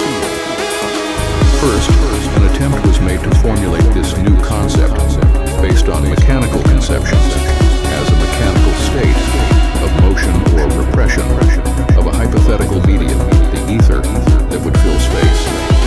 But since, in spite of persevering efforts, this mechanical interpretation did not reach its intended goals, we got used little by little to conceive the electromagnetic field as the last irreducible keystone of physical reality. We are indebted to H. Hertz for having knowledgeably freed the idea of field from every accessory drawn from the background of the concepts of mechanics, to H. A. Lawrence for having freed it of the material support. According to this last idea, the only support of the field remained the empty space of physics, or ether, which in Newton's mechanics had not been stripped of any physical function. Once accomplished this evolution, nobody believed anymore in the instantaneous direct forces acting at distance, not even in the field of the gravitation. The development of the electromagnetic field theory made it possible, after the abandonment of Newton's forces at a distance, to try to explain with electromagnetism the Newtonian law of motion, or to replace it with a more exact law based on the field theory. But if these attempts were not completely successful, the fundamental ideas of mechanics ceased to be considered as the fundamental stone in the construction of the image of the physical world. The Lorentz-Maxwell theory necessarily leads to the theory of special relativity, which, in order to eliminate the idea of absolute simultaneity, excludes the existence of forces acting at a distance. According to this theory, mass is not an immutable quantity, but depends on the energy content, and it too is equivalent. It showed that Newton's law of motion should be conceived as a limit law applicable to small speeds, and replaced it with a new law of motion in which the speed of light in vacuum intervenes as a limit speed. Finally, the last step in the evolution of the field theory was reached by the theory of generalized relativity. Quantitatively, it modifies Newton's theory only very slightly, but qualitatively, it brings much more profound changes. Inertia, gravitation, and metric behavior of bodies and clocks have been brought back to a unitary quality of the field. This field was given as dependent on the bodies. Generalization of Newton's law of gravitation, or of the law of the field corresponding to it, as Poisson had formulated it. With this, space and time were emptied not of their reality, but rather of their character of causal absolute, influencing the absolute but not influenced by it, that Newton had to attribute to them in order to enunciate the laws then known. The generalized law of inertia has the function of Newton's law of motion. This brief explanation suffices to show how the elements of Newton's theory have passed into the theory of generalized relativity, thanks to which the three defective points mentioned above have disappeared. It seems that in the framework of this last theory, the law of motion can be derived from the law of the field corresponding to Newton's law of forces. Once this has been achieved, it will be possible to speak of a pure field theory. Newton's mechanics finally opened the way to the field theory in a more formal sense. The application of Newton's mechanics to uniformly distributed masses led of necessity to the discovery and use of equations with partial derivatives, thanks to which the field theory could find an adequate expression. From this formal point of view, Newton's conception of the differential law is the first decisive step to the following development. The evolution of our ideas about natural facts, which we have treated so far, may be conceived as an organic refinement of Newton's thought. While the setting up of the field theory was reaching its fullness, some facts of thermal irradiation, of spectra, of radioactivity, etc., revealed a limit of use of the whole theory limit which, even now, would seem to us almost unattainable, in spite of the gigantic results obtained in details. Not without weighty arguments, many physicists have declared that with regard to these facts, not only the differential law has failed, but the law of causality itself, until now the last basic postulate of all natural science. The possibility of a construction of space-time which could univocally fit the physical laws has also been denied. From a field theory operating by means of differential equations, it would not seem at first sight plausible to deduce that a mechanical system, as experience confirms, is permanently capable only of discrete energy or state values. Undoubtedly, the method of de Broglie and Schrödinger, which, in a certain sense, has the character of a theory from the field, leads to the deduction, basing itself on the differential equations of the existence of discrete states, which agrees in a surprising way with the facts of experience. But this method must renounce a localization of material particles and rigorously causal laws. Who would now dare to solve the problem of knowing whether the causal law and the differential law, these last first fruits of Newtonian theory, should be definitely abandoned? Evolution of the concept of physical reality. Belief in an external world independent of the individual who explores it is the basis of all natural science. Since, however, the perceptions of the senses give only indirect clues to this external world, to this physical real, the latter can only be grasped by us speculatively. It follows that our conceptions of the physical real can never be definitive. If we wish to agree, according to a logic as perfect as possible, with the perceptible facts, we must always be ready to modify these conceptions, otherwise called the axiomatic foundation of physics. In fact, a glance at the evolution of physics allows us to see that this foundation has undergone, in the course of time, profound changes. The most important modification of the axiomatic foundation of physics, or of our conception of the real structure, after the advent of theoretical physics by Newton, has been brought by the researches of Faraday and Maxwell on the electromagnetic phenomena. We shall now attempt to expound these concepts with more exactness by examining the evolution anterior and posterior to these researches. According to Newton's system, the physical reality is characterized by the concepts of space, time, material point, force, equivalent to the reciprocal action between material points. Physical phenomena must be understood, according to Newton, as movements of material points in space, movements governed by laws. The material point is the only representative of reality, although the latter is variable. Perceptible bodies have manifestly given rise to the idea of the material point. The material point has been imagined as the analog of mobile bodies deprived of the characters of form, extension, orientation in space, of all intrinsic properties. In short, except inertia and translation, and introducing the idea of force.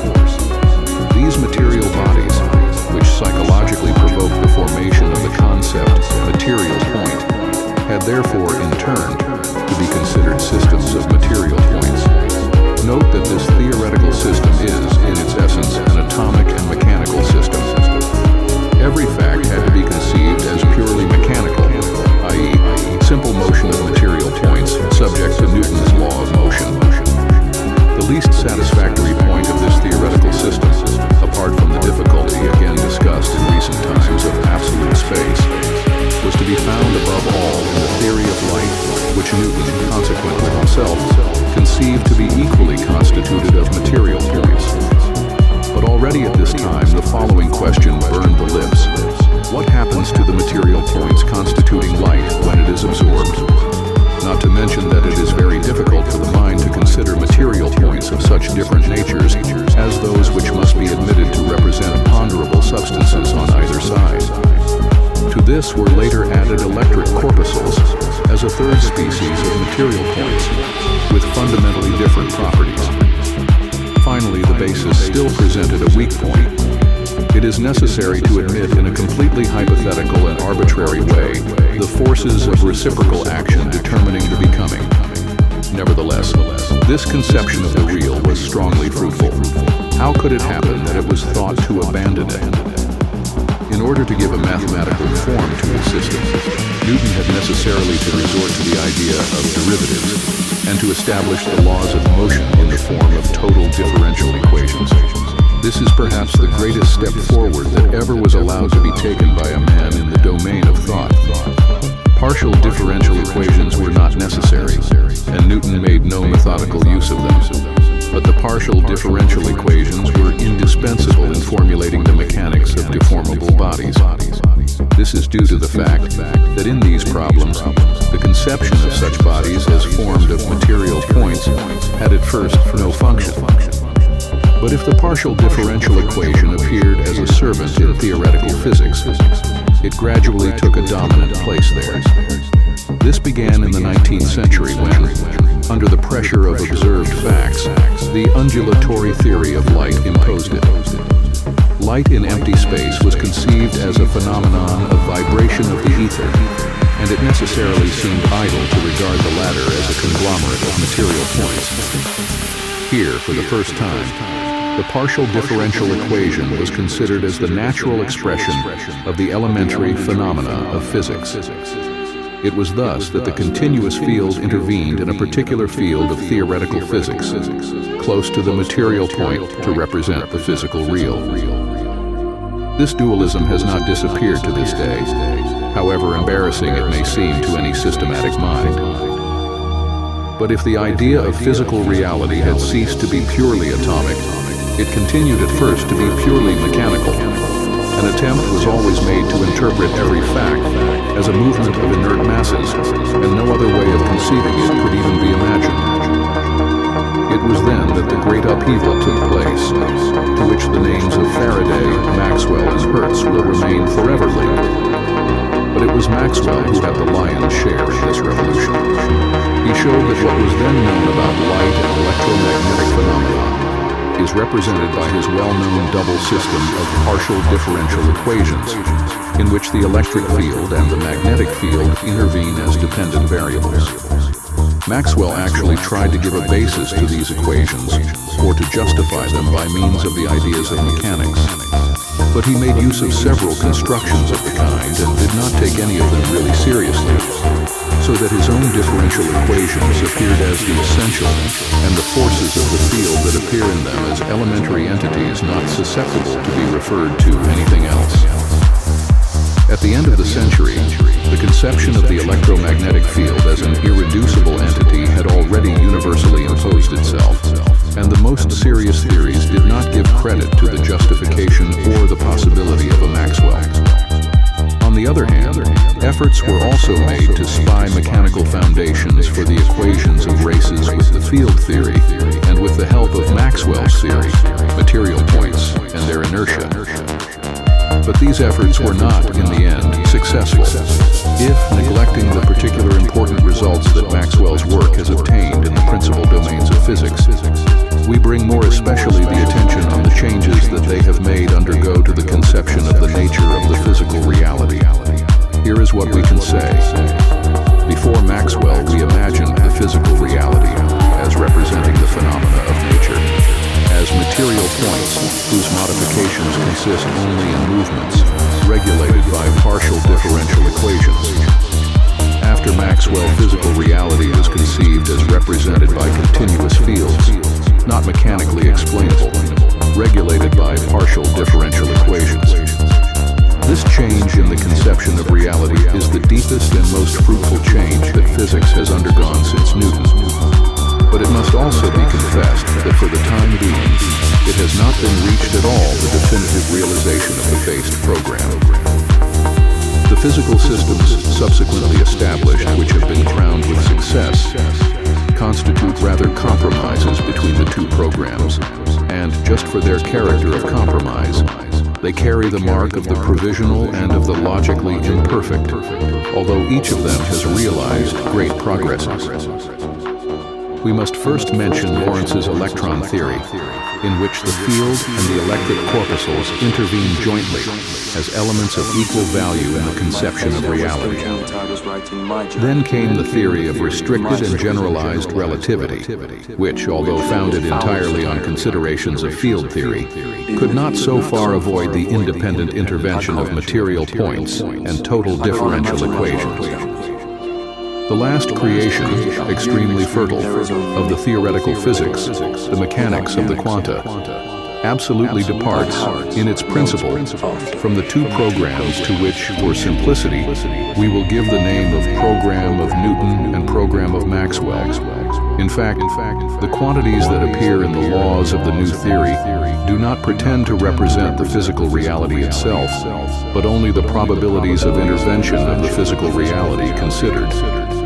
Dirac, to whom we owe, in my opinion, the most perfect presentation from the point of view of logic of this theory, warns with reason that it would not be easy to describe theoretically, for example, a photon, so that this description is conclusive and allows to say whether the photon will pass or not through a polarizer placed transversely on its path.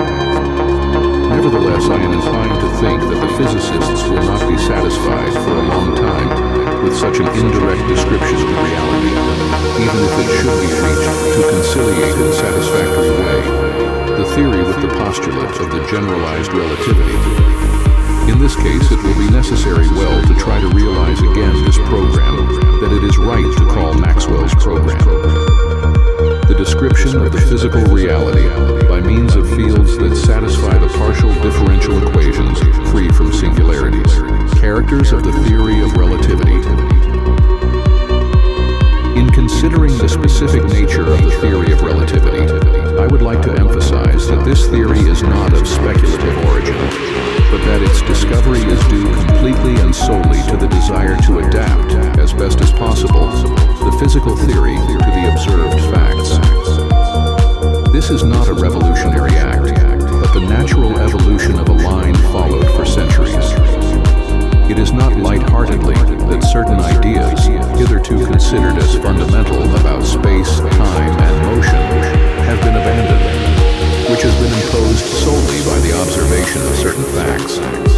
The law of the constancy of the speed of light in empty space, reinforced by developments in electrodynamics and optics, together with the equal rights of all systems of inertia, principle of special relativity, so clearly highlighted by Michelson, led immediately to the idea that the concept of time had to be relative, because each system of inertia had to have its own particular time. The progress of this idea then made it clear that the reciprocal relationship between actions occurring at the instant on the one hand and coordinates and time on the other had not been sufficiently considered before. In fact, one of the essential features of the theory of relativity is the effort to elaborate with greater exactness the relations between general concepts and the facts of experience. It has maintained the principle that the justification of a physical concept is based exclusively on its clear and unambiguous relation to these facts. According to the theory of restricted relativity, the coordinates of space and of time still have an absolute character in the dimensions in which they are directly measurable with rigid bodies and clocks. But they are relative insofar as they depend on the state of motion of the chosen system of inertia. The four-dimensional continuum constituted by the reunion of space and time has, according to the theory of special relativity, the same absolute character that space and time had, according to the previous theory, each separately, Minkowski. From the interpretation of coordinates and time as the result of measurements, we arrive then at the influence of movement, relative to the coordinate system, on the shape of bodies and on the course of clocks, as well as at the equivalence of energy and inert mass.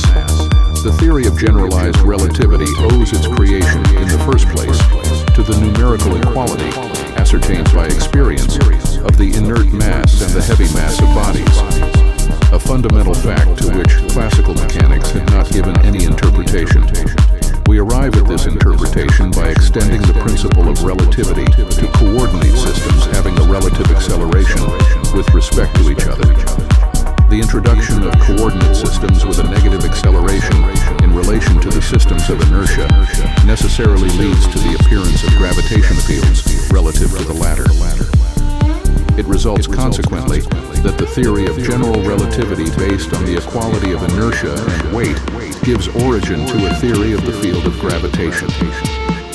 The introduction of coordinate systems animated by an accelerated motion with respect to each other as equivalent coordinate systems, as the identity of inertia and weight seems to make necessary, leads, in conjunction with the results of the theory of special relativity, to the following consequence. The spatial laws of solid bodies, in the presence of gravitational fields, do not respond to the rules of Euclid's geometry. An analogous result is reached with respect to the motion of clocks. From this results the necessity of a new generalization of the theory of space and time, because now the direct interpretation of coordinates of space and time, with results of measurements effected by means of meters and clocks, does not hold anymore. This generalization of the metric, which, thanks to the work of Gauss and Riemann, already existed in a purely mathematical field, is based essentially on the fact that the metric of the theory of special relativity for small fields can still claim to be valid in the general case. The evolution we have exposed removes from the space-time coordinates any independent reality. The metric reality is now given only by the union of these coordinates with the values that delimit the field of gravitation. The evolution in the world of thought of the theory of generalized relativity has another origin. As Ernst Mach has already pointed out, there is, in Newton's theory, the following point which does not satisfy. If one considers motion not from the causal point of view, but from the purely descriptive point of view, there is no other motion than the relative motion of things in relation to each other. But the acceleration that appears in Newton's equations of motion is not conceivable, starting from the idea of relative motion. It forced Newton to imagine a physical space in relation to which an acceleration should exist. This idea of an absolute space introduced ad hoc is, to tell the truth, logically correct, but it does not seem satisfactory. It has been tried subsequently to modify the equations of the mechanics in such way that the inertia of the bodies is brought back to a relative movement not in relationship to the absolute space, but in relationship to the totality of the other ponderable bodies. Given the state of knowledge at that time, his attempt had to fail. To have posed this problem appears entirely rational. This evolution of thought imposed itself in front of the theory of general relativity with a powerfully strengthened intensity, because according to this theory, the physical properties of space are influenced by ponderable matter. I am convinced that the theory of general relativity cannot solve this problem, that considering the world as a closed space, the mathematical results of the theory lead obligatorily to this conception, if it is admitted that the average density of the ponderable matter in the world possesses a finite value, however small. What is the theory of relativity? In physics, one can distinguish theories of different nature. Most of them are constructive theories. By means of a relatively simple system of formulas located at the base, they try to build a picture of relatively complex phenomena. It is in this way that the kinetic theory of gases tries to lead back the mechanical, thermal, and diffusion phenomena to movements of molecules, that is to say, to construct from the hypothesis of molecular motion. When we say that we have succeeded in understanding a group of natural phenomena, it always means that we have found a constructive theory that embraces the phenomena in question. But besides this important class of theories, there is a second which, instead of the synthetic method, employs the analytic method. Here, the starting point and the basis are not constituted by elements of hypothetical construction, but by general properties of natural phenomena, empirically determined, from which derive subsequently mathematically formulated criteria to which particular phenomena or their theoretical images must satisfy. It is so that thermodynamics, starting from the general result of the experience according to which the perpetual motion is impossible, tries to determine, by analytic way, the relations to which the particular phenomena must conform. The theory of relativity belongs to the second category. In order to understand its essence, we must therefore learn first of all the principles on which it is based. But before examining them, I I must point out that the theory of relativity resembles a building with two floors, which are the theory of restricted relativity and the theory of generalized relativity. The former, which is the foundation of the latter, concerns all physical phenomena, with the exception of gravitation. The theory of generalized relativity leads to the law of gravitation and its relations with other natural forces.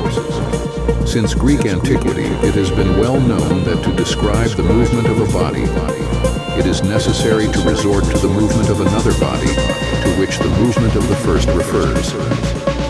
The movement of a car is referred to the sun, the movement of a planet to the totality of the visible fixed stars.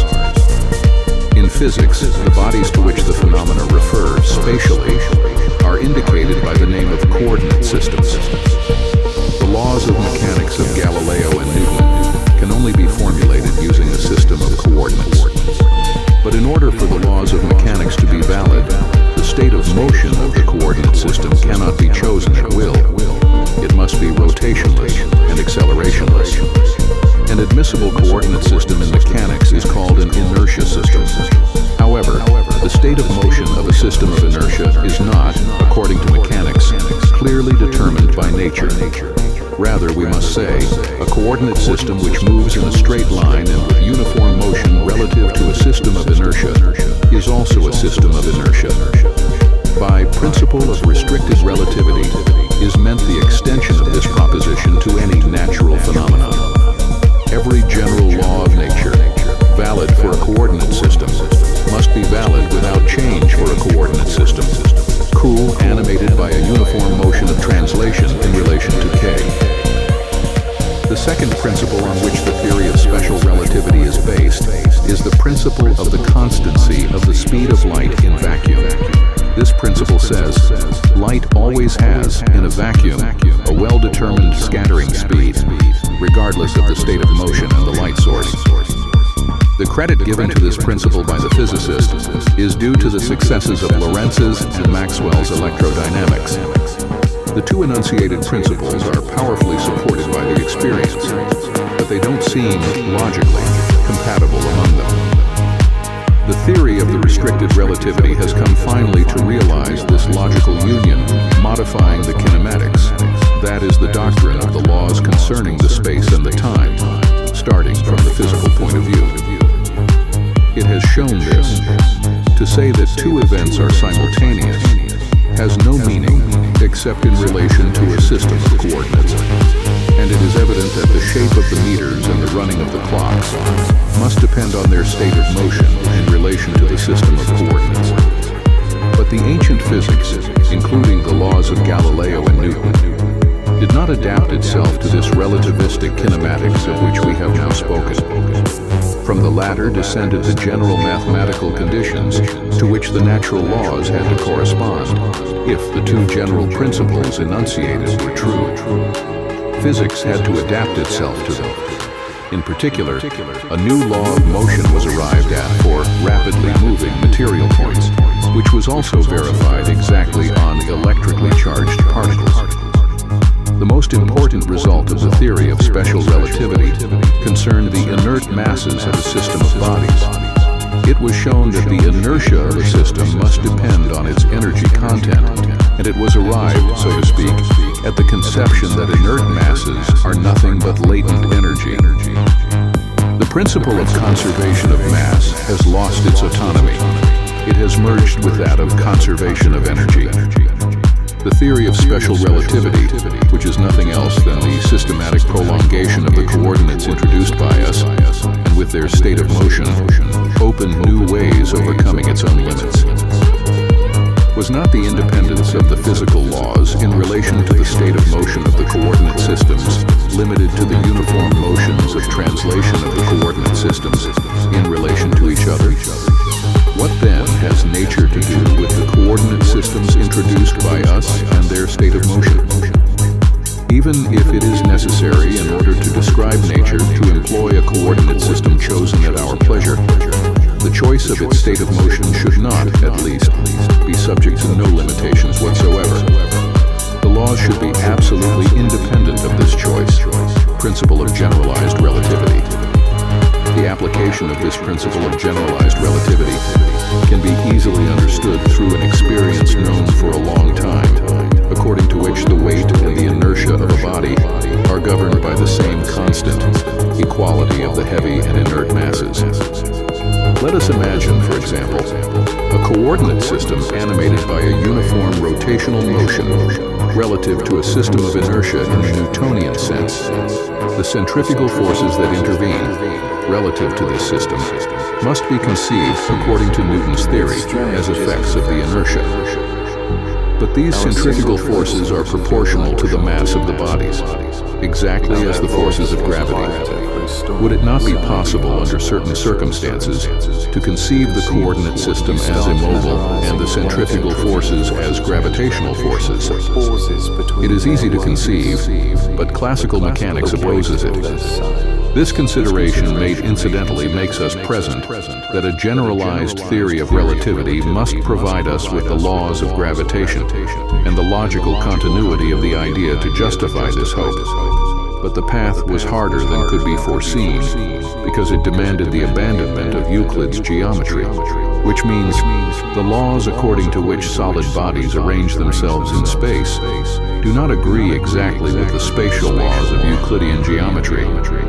This is what is meant when we speak of the curvature of space. The fundamental concepts, the line, the plane, etc., thus lose in physics their exact meaning. In the theory of generalized relativity, the doctrine of space and time, kinematics, is no longer a foundation independent of the rest of physics. The behavior of bodies and the running of clocks depend rather on the fields of gravitation, which in turn are produced by matter. The new theory of gravitation departs considerably, as regards its principles, from Newton's theory. But its practical results agree so closely with those of this theory that it is difficult to find experimental evidence of appreciable differences. Here are the ones we've found so far. 1. The rotation of the ellipses of planetary orbits around the Sun, observed on Mercury. 2. The curvature of light rays through gravitation fields, observed on solar eclipse photographs. 3. A red shift in the spectral rays of light sent to us by stars of significant mass. The main merit of the theory is that it constitutes a logical whole. If only one of its consequences appeared inexact, it should be abandoned. Any change would be impossible without shaking the whole edifice. But no one must think that Newton's great creation can really be superseded by this or a similar theory. His great and clear ideas will always retain their eminent importance in the future, and it is upon them that we base all our modern speculations on the nature of the world, the space, the ether, and the field. Scientific reasoning is the refinement of pre-scientific thinking, since in the latter, the idea of space already has a fundamental function. We must begin by studying this idea as it was at its origin before science. There are two ways of considering ideas. One and the other are indispensable for understanding. The first is the logical analytic method. It answers the question, in what way do ideas and judgments depend on each other? In answering this question, we find ourselves on relatively safe ground. It is the security that inspires in us so much respect for mathematics. But this security is acquired only at the price of deep content. Concepts do not acquire an inner fund unless they are bound up, even if indirectly, with the experiences of the senses. But this bond cannot be discovered through logical research. It can only be the aim of a vital action. And yet it is precisely this union that determines the value of the knowledge of conceptual systems. Example: an archaeologist of a future civilization finds a manual of Euclidean geometry without figures.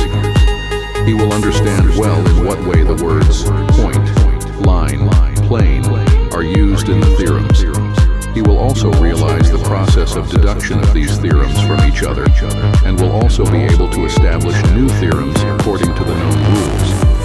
But the formation of theorems will remain for him a vain game of words, until he will be able to imagine something corresponding to the words point, line, plane, etc. Only then will geometry have a real foundation for him.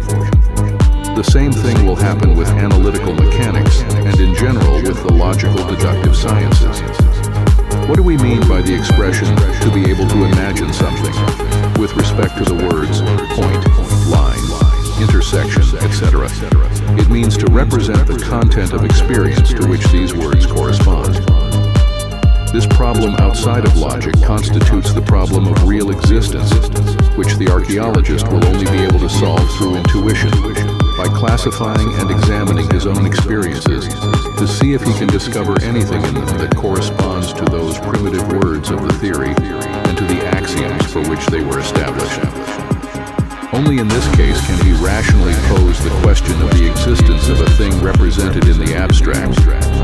With the pre-scientific concepts of our thought, we find ourselves, so far as reality is concerned, more or less in the same situation as the archaeologist.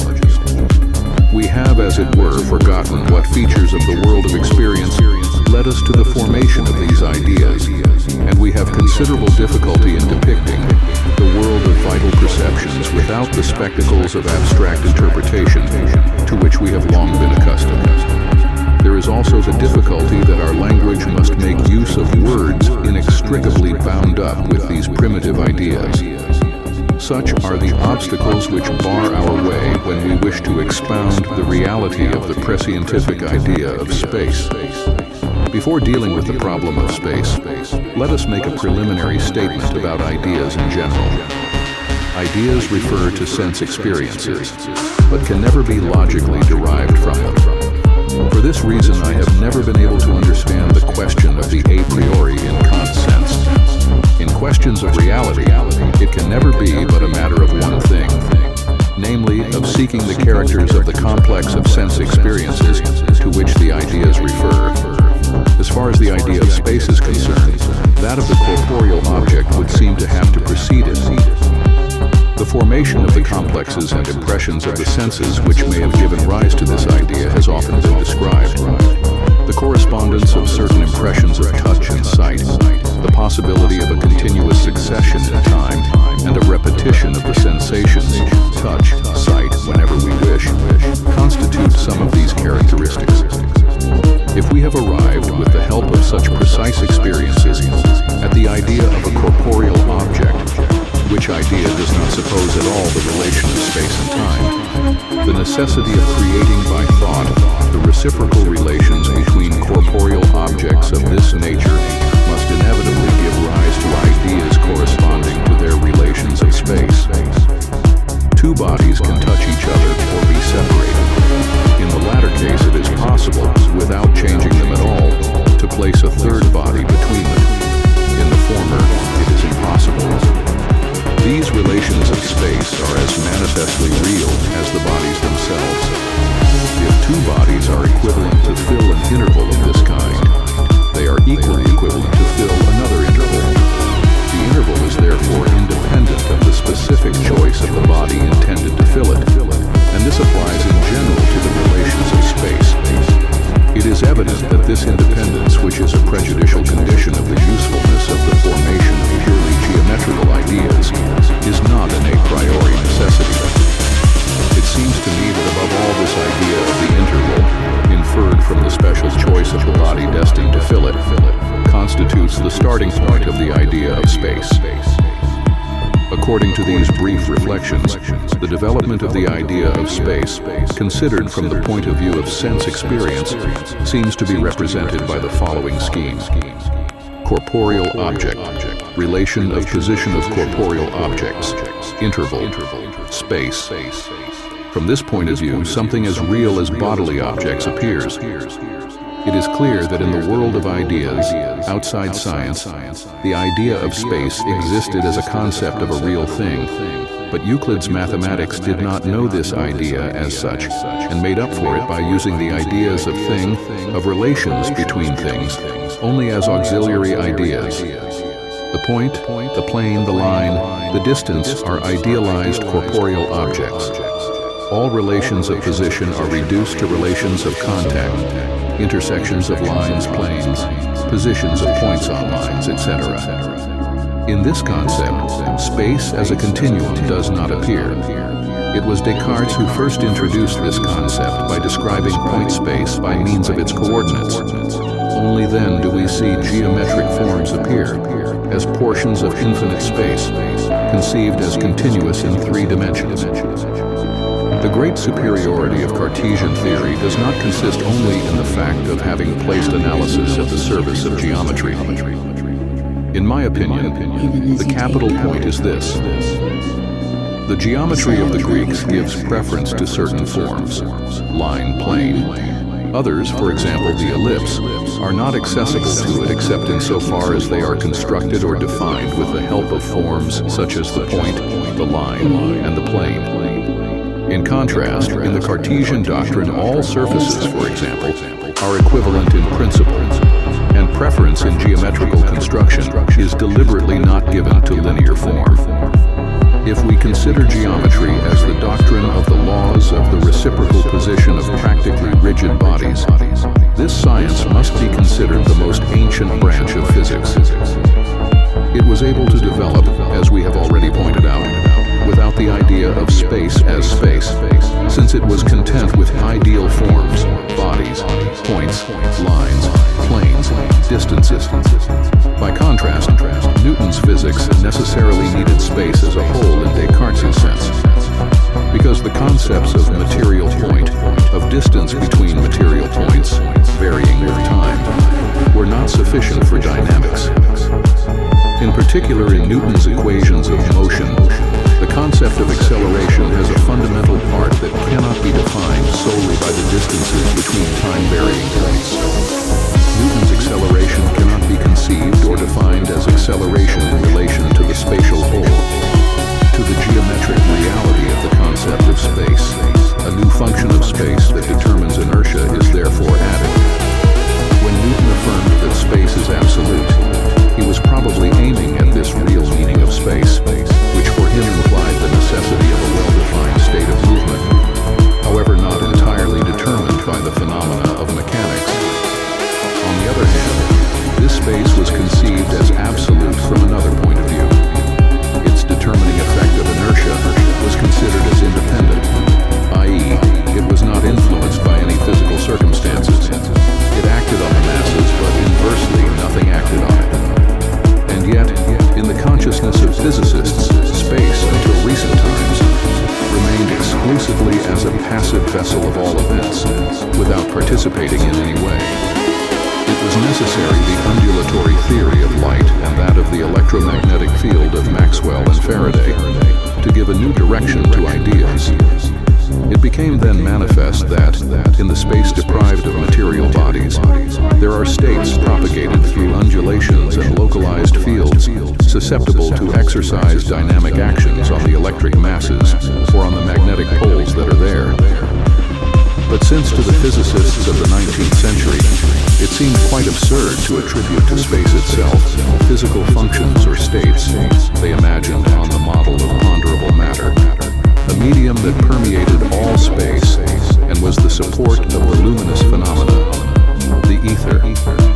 The states of this medium, which had to be the electromagnetic fields, were imagined to be of mechanical nature, comparable to the elastic deformations of solid bodies. But the development of this mechanical theory of the ether did not give entirely good results, so that people slowly became accustomed to renounce to interpret in a more precise way the nature of the fields of the ether.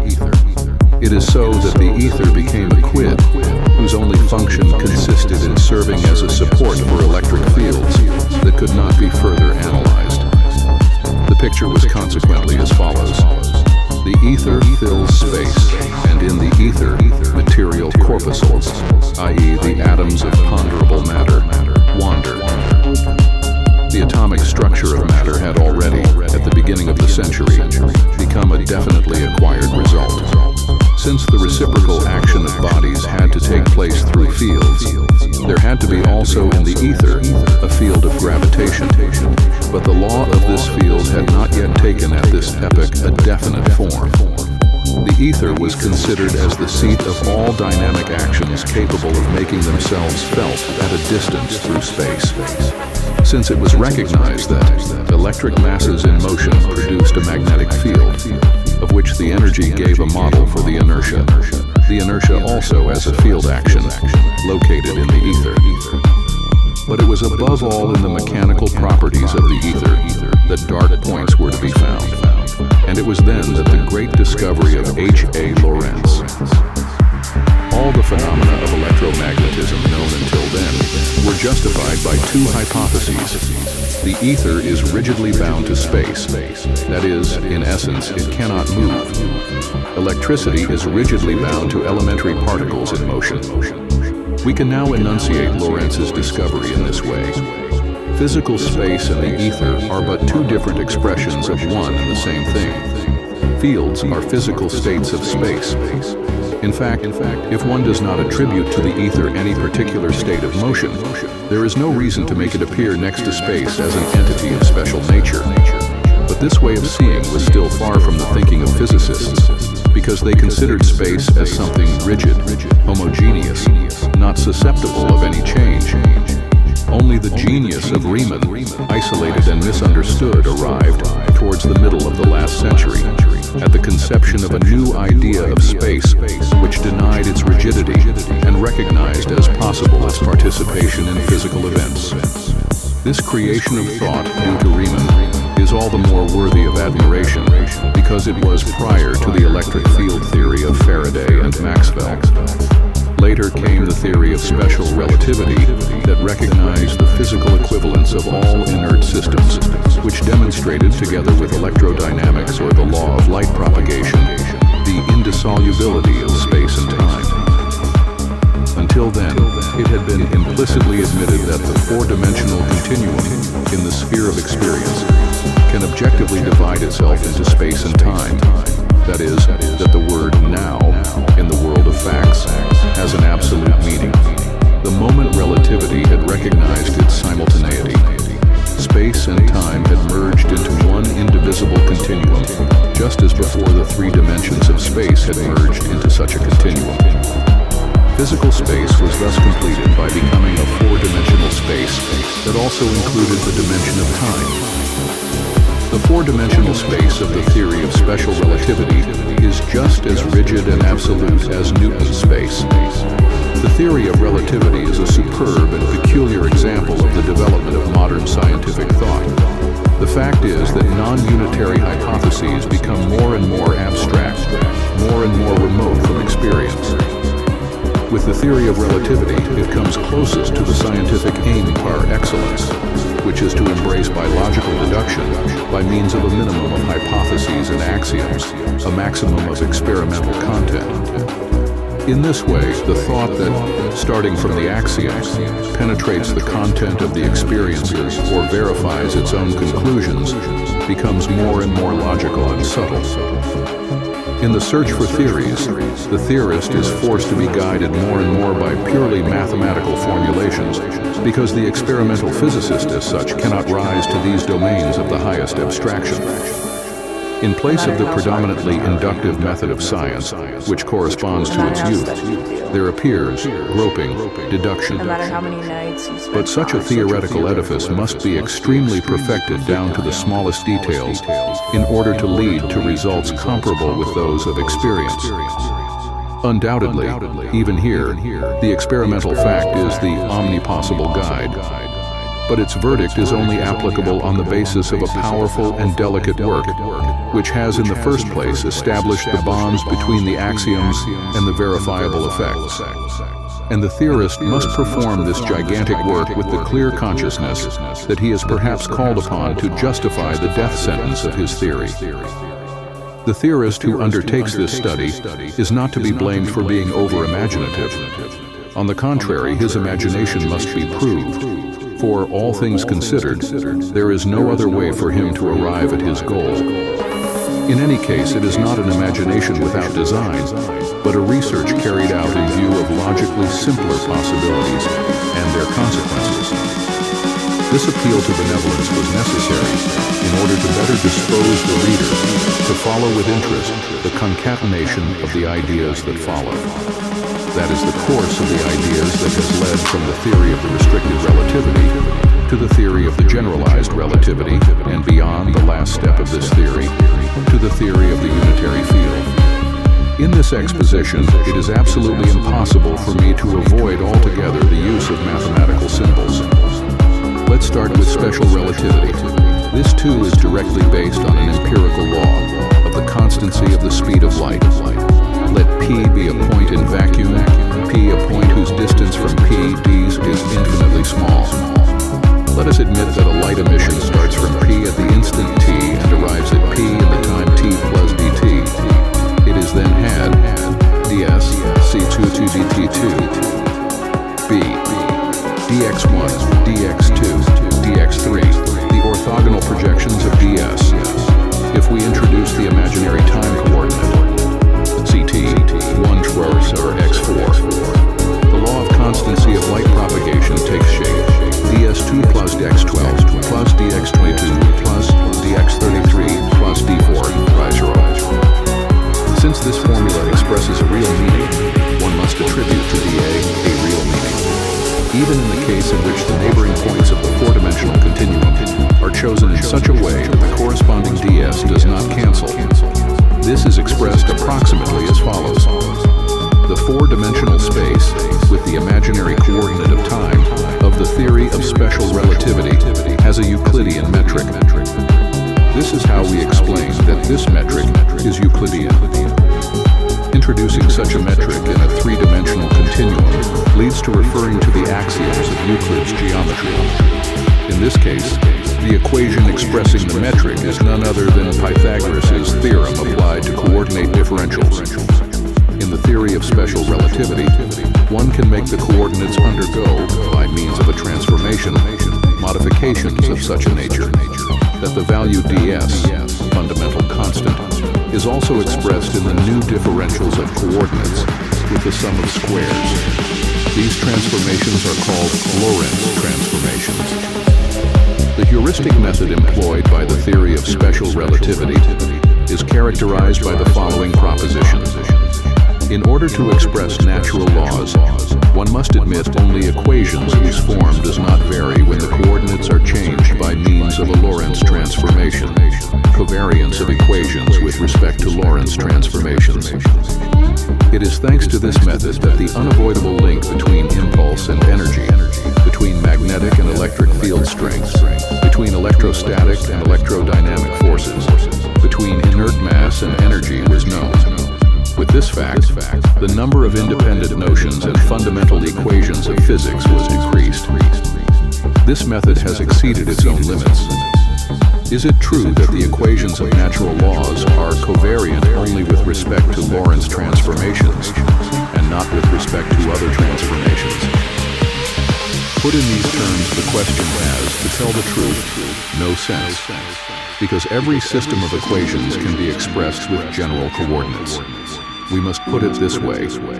Are the natural laws such that the choice of any particular coordinates does not cause only essential simplification? Let it be said incidentally, our axiom, founded on experience, of the identity of the inert and heavy masses, facilitates the affirmative answer to this question. If we raise to a principle the equivalence of attitude of all coordinate systems in allowing the formulation of the laws of nature, we arrive at the theory of generalized relativity, provided we maintain the principle of the constancy of the speed of light, or the hypothesis of the objective meaning of the Euclidean metric, at least for infinitely small portions of the four-dimensional space. This means that, for finite portions of space, we assume the existence, in the physical sense of the term, of a general Riemann metric according to the formula ds2 esquimu dxmi dxy, in which the summation brings on all combinations indices from 1.1 to 4.4. In only one point, moreover essential, the structure of such a space differs from the Euclidean space. The coefficients GMU are provisionally any functions of the coordinates x1, x4, and the structure of the space is not really determined that when these GMU functions are actually known. In itself, the structure of such a space is completely indeterminate, and it does not become determined that when we indicate the three functions to which the metric field of the GMU satisfies. It is in this way that, for reasons of physical order, the conviction was maintained that the metric field was at the same time a field of gravitation. Since the field of gravitation is determined by the configuration of masses and varies with them, the geometric structure of this space also depends on factors pertaining to physics. According to this theory, space is no longer absolute, exactly as Riemann had predicted it, but its structure depends on physical influences. Geometry, physics, is no longer an isolated science, closed in on itself like Euclid's geometry. The problem of gravitation has thus been reduced to a mathematical problem. One must look for the simplest equations of conditions, immutable with respect to any transformation of coordinates. It is a well-defined problem, the solution of which is possible. I shall not say anything here about the experimental verification of this theory, but I want to say at once why the theory could not declare itself definitely satisfied with the result. Undoubtedly, gravitation has been brought back to the structure of space, but outside the field of gravitation, there is still the electromagnetic field. It has been necessary to introduce this last into the theory as a formation independent of gravitation. In the condition equation for the field, it was necessary to introduce some additional terms corresponding to the existence of the electromagnetic field. But the theoretical thought could not bear the idea that there are two structures of space independent of each other, one of metric gravitation, the other electromagnetic. The conviction imposes itself that these two species of field must correspond to a unitary structure of space. Now, the unitary field theory, which presents itself as a mathematically independent extension of the theory of generalized relativity, tries to answer this last postulate. Formally, the problem must be posed in these terms. Is there a theory of the continuum in which, alongside the metric, there is a new element of structure that forms a whole with the metric? If so, what are the simplest laws of the field to which a continuum of this nature can be subjected? And finally, can these field laws agree to represent the property of the gravitation field and the electromagnetic field? To this is still added the question whether corpuscles, electrons and protons, can be conceived as particularly dense zones of field, whose motions are determined by the field equations. In this expectation, there is but one answer to the three first questions. The fundamental space structure is described as follows and applies to a space of any number of dimensions. Space has a Riemann metric. This means that in the infinitesimal surroundings of every point P, Euclidean geometry is applicable. Consequently, there exists in the surroundings of every point P a local Cartesian system of coordinates with respect to which the metric is computed according to the Pythagorean theorem. If we suppose to carry the length on the positive axis of this local system, we will have the local orthogonal n-hedron, and there is also a local n-hedron of every other point P of the space. If starting from the points P and P, we draw a line section, PG or PG, we can, by means of a corresponding local n-hedron, starting from its local coordinates, calculate, with the Pythagorean theorem, the value of each of these line sections. Consequently, to speak of numerical equality of the line sections PG and PG has a well-defined meaning. Now, it is essential to observe that the local orthogonal n-hedra are not completely determined by the metric, since one can still freely choose the orientation of the individual local n-hedra without modifying the result in the calculation of the values of the line segments according to the Pythagorean theorem. From this it follows, in a space whose structure exists exclusively in a Riemann metric, that two traits PG and PG can compare with each other in magnitude but not in direction. In particular, declaring that two elements are parallel to each other does not make any sense. From this point of view, the pure metric space of Riemann is poorer in structure than that of Euclid. Since we are looking for a space richer in structure than the Riemann space, it is easy to enrich the latter with the structure of the direction relation, or of parallelism. To each direction passing through P, we consequently may correspond a given direction passing through P with a univocal reciprocal relation. We call these two directions referred to each other parallel. To this relation of parallelism, we also follow the condition of conservation of angles. Let PG or PR be two directions passing through P, PG and PR, the corresponding parallel directions passing through P. Then the angles RPG and RPG, measurable in local systems according to the Euclidean theory, are equal to each other. In this way, the structure of space taken as a basis is completely defined. Its simplest mathematical description can be done as follows. We make a local orthogonal n-hedron of a given orientation chosen at will pass through point P. At every other point P of the space, we orient the local n-hedron so that its axes are parallel to the axes corresponding to the point P. In this way, with the given structure of the space and the freely chosen orientation of the n-hedron passing through a single point P, all the n-hedra are completely determined. Let us now imagine in the space P any Gauss coordinate system, and on this system, at each point, let us project the axis of the n-hedron in question. The set of these n2 components completely describes the structure of the space. This structure of space lies, so to speak, between Riemann's structure and Euclid's structure. Contrary to the former, we find ourselves in a straight line. That is, a line in which all segments are parallel to each other 2 by 2. The theory described above is distinguished from the Euclidean theory by the non-existence of the parallelogram. If for the extremities P and G of a line PG, two equal and parallel lines PP and GG are passed, PG is, in general, neither equal nor parallel to PG. The mathematical problem already solved so far is now this. What are the simplest conditions to which a space structuring of the described nature can be subjected? The main question to be studied is still this. To what extent can elementary physical fields and forms be represented by singularity-free solutions of the equations that answer this question?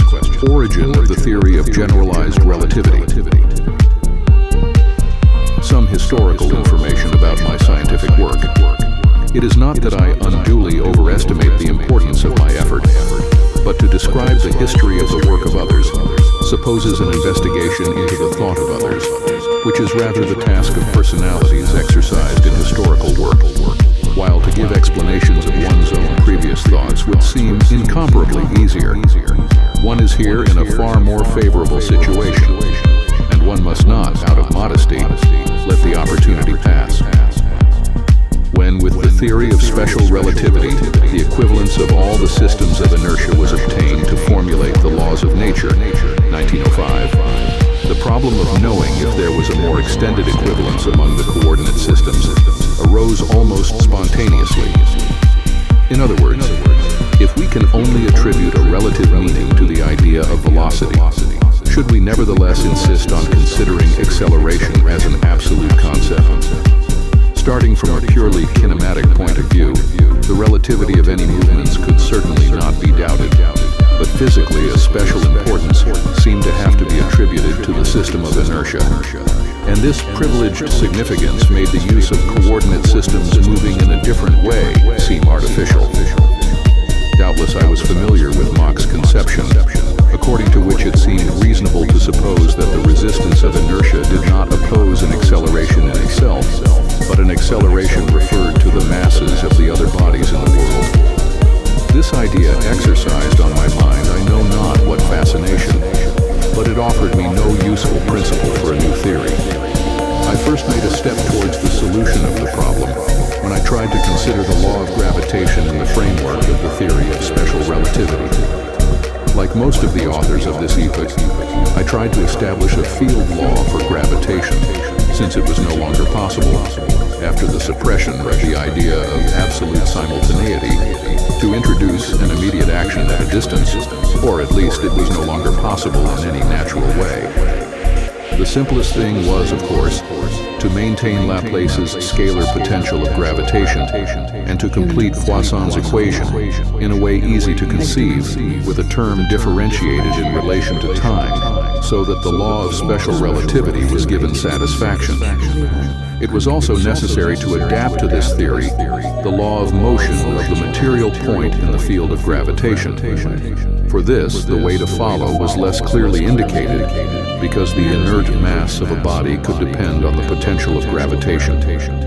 It was also necessary to take it into account in homage to the theorem of the inertia of energy. But such researches led me to a result that made me distrustful to the highest degree. According to classical mechanics, the vertical acceleration of a body in the vertical weight field is independent of the horizontal component of the velocity. Moreover, the vertical acceleration of a mechanical system, or of its center of gravity in this weight field, is produced independently of its internal kinetic energy. But, according to the theory under study, it was not the acceleration of fall in relation to the horizontal velocity or the internal energy of a system. This did not agree with the ancient experience, namely, that bodies in the field of gravitation all undergo the same acceleration. This axiom, which may also be formulated as that of the equality of inert and heavy masses, appeared to me then in its profound significance. I was extremely surprised at its existence and imagined that it must contain the key to a deeper penetration of inertia and gravitation. Although I was ignorant of the results of the beautiful experiments of Hertz, who, if I remember well, I did not know until later, I did not seriously doubt the strong validity of this axiom. It was then that I rejected as inadequate the attempt, of which I have spoken above, to treat the problem of gravitation in the framework of restricted relativity. This framework manifestly did not agree with the most important property of gravitation. The axiom of the equality of the inert and heavy masses could now be formulated in a very expressive way, in this way. In a field of homogeneous gravitation, all movements are produced analogously to what happens in the absence of a field of uniform gravitation. If this principle was valid for any phenomenon, principle of equivalence, it was a proof that the principle of relativity had to be extended to coordinate systems in relative non-uniform motion if one wished to arrive at a theory of gravitation without considerable difficulty. These reflections occupied me from 1908 to 1911, and I tried to draw from them certain special consequences, of which I shall not speak here. The only important thing, first of all, was to have recognized that it was not possible to arrive at a rational theory of gravitation except by extending the principle of relativity. It was consequently convenient to establish a theory whose equations would preserve their form even with nonlinear transformations of coordinates. Now, I did not know at that time if this should apply to any continuous transformations or only to some. I soon realized that by admitting, in conformity with the requirements of the principle of equivalence, nonlinear transformations, the simply physical interpretation of coordinates was destined to disappear. That is to say that one could no longer pretend that the differences in coordinates represented immediate results of measurements made by means of meters or ideal clocks. This realization embarrassed me greatly, because it was no longer possible for me to understand, in essence, what meaning should then be attributed to coordinates in physics. I did not come to resolve this dilemma until 1912, according to the following considerations. However, it was necessary to find a new way of formulating the law of inertia, which, in the case of the absence of an effective gravitational field when using a system of inertia, was transformed as a system of coordinates into the Galilean definition of the principle of inertia. The latter says, a material point on which no force acts is represented in the four-dimensional system by a straight line, i.e., by the strongest line, or, more correctly, by an extremal line. This concept assumes the idea of the length of a line segment, i.e., a metric. In the theory of special relativity, this metric was, as Minkowski had shown, a quasi-Euclidean metric in the sense that the square of the length of the line segment was a quadratic function determined by the differentials of the coordinates. Now, if we introduce with a nonlinear transformation other coordinates, ds2 remains a homogeneous function of coordinate differentials, but the coefficients of this function, GMI, are no longer constant. They are functions of coordinates. In mathematical language, we will say physical space, with 4 dimensions, possesses a Riemann metric. The extremal lines of this metric, which have an affinity with time, give the law of motion of a material point that does not undergo, outside the forces of gravitation, the action of any force. The coefficients GMI of this metric, described at the same time in relation to the chosen coordinate system, the field of gravitation. Thus, a natural statement of the principle of equivalence had been found, whose extension to any field of gravitation constituted an absolutely natural hypothesis. Here then was the solution of the above dilemma. It is not the differentials of coordinates, it is only the Riemann metric to which they refer that carries a physical meaning. In this way, a principle usable for the theory of generalized relativity was possessed. But there were still 2 problems to be solved. 1. When a field law is expressed according to the theory of special relativity, how should we transfer it to the case of a Riemann metric? 2.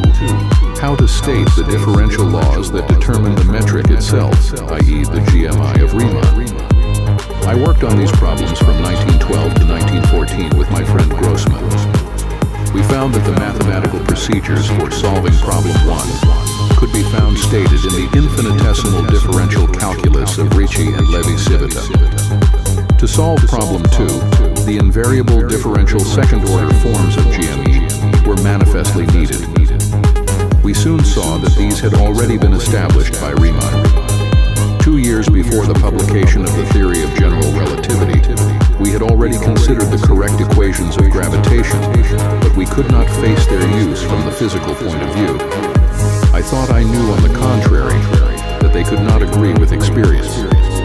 In this connection, I also believed I could demonstrate, basing myself on general considerations, that an invariable law of gravitation, relating to transformations of coordinates chosen at will, does not agree with the principle of causality. Such were the errors that cost me 2 years of very hard work, until, towards the end of 1915, I realized these errors and discovered the connection with the facts of astronomical experience after I had returned, disheartened and confused, to the Riemann curvature.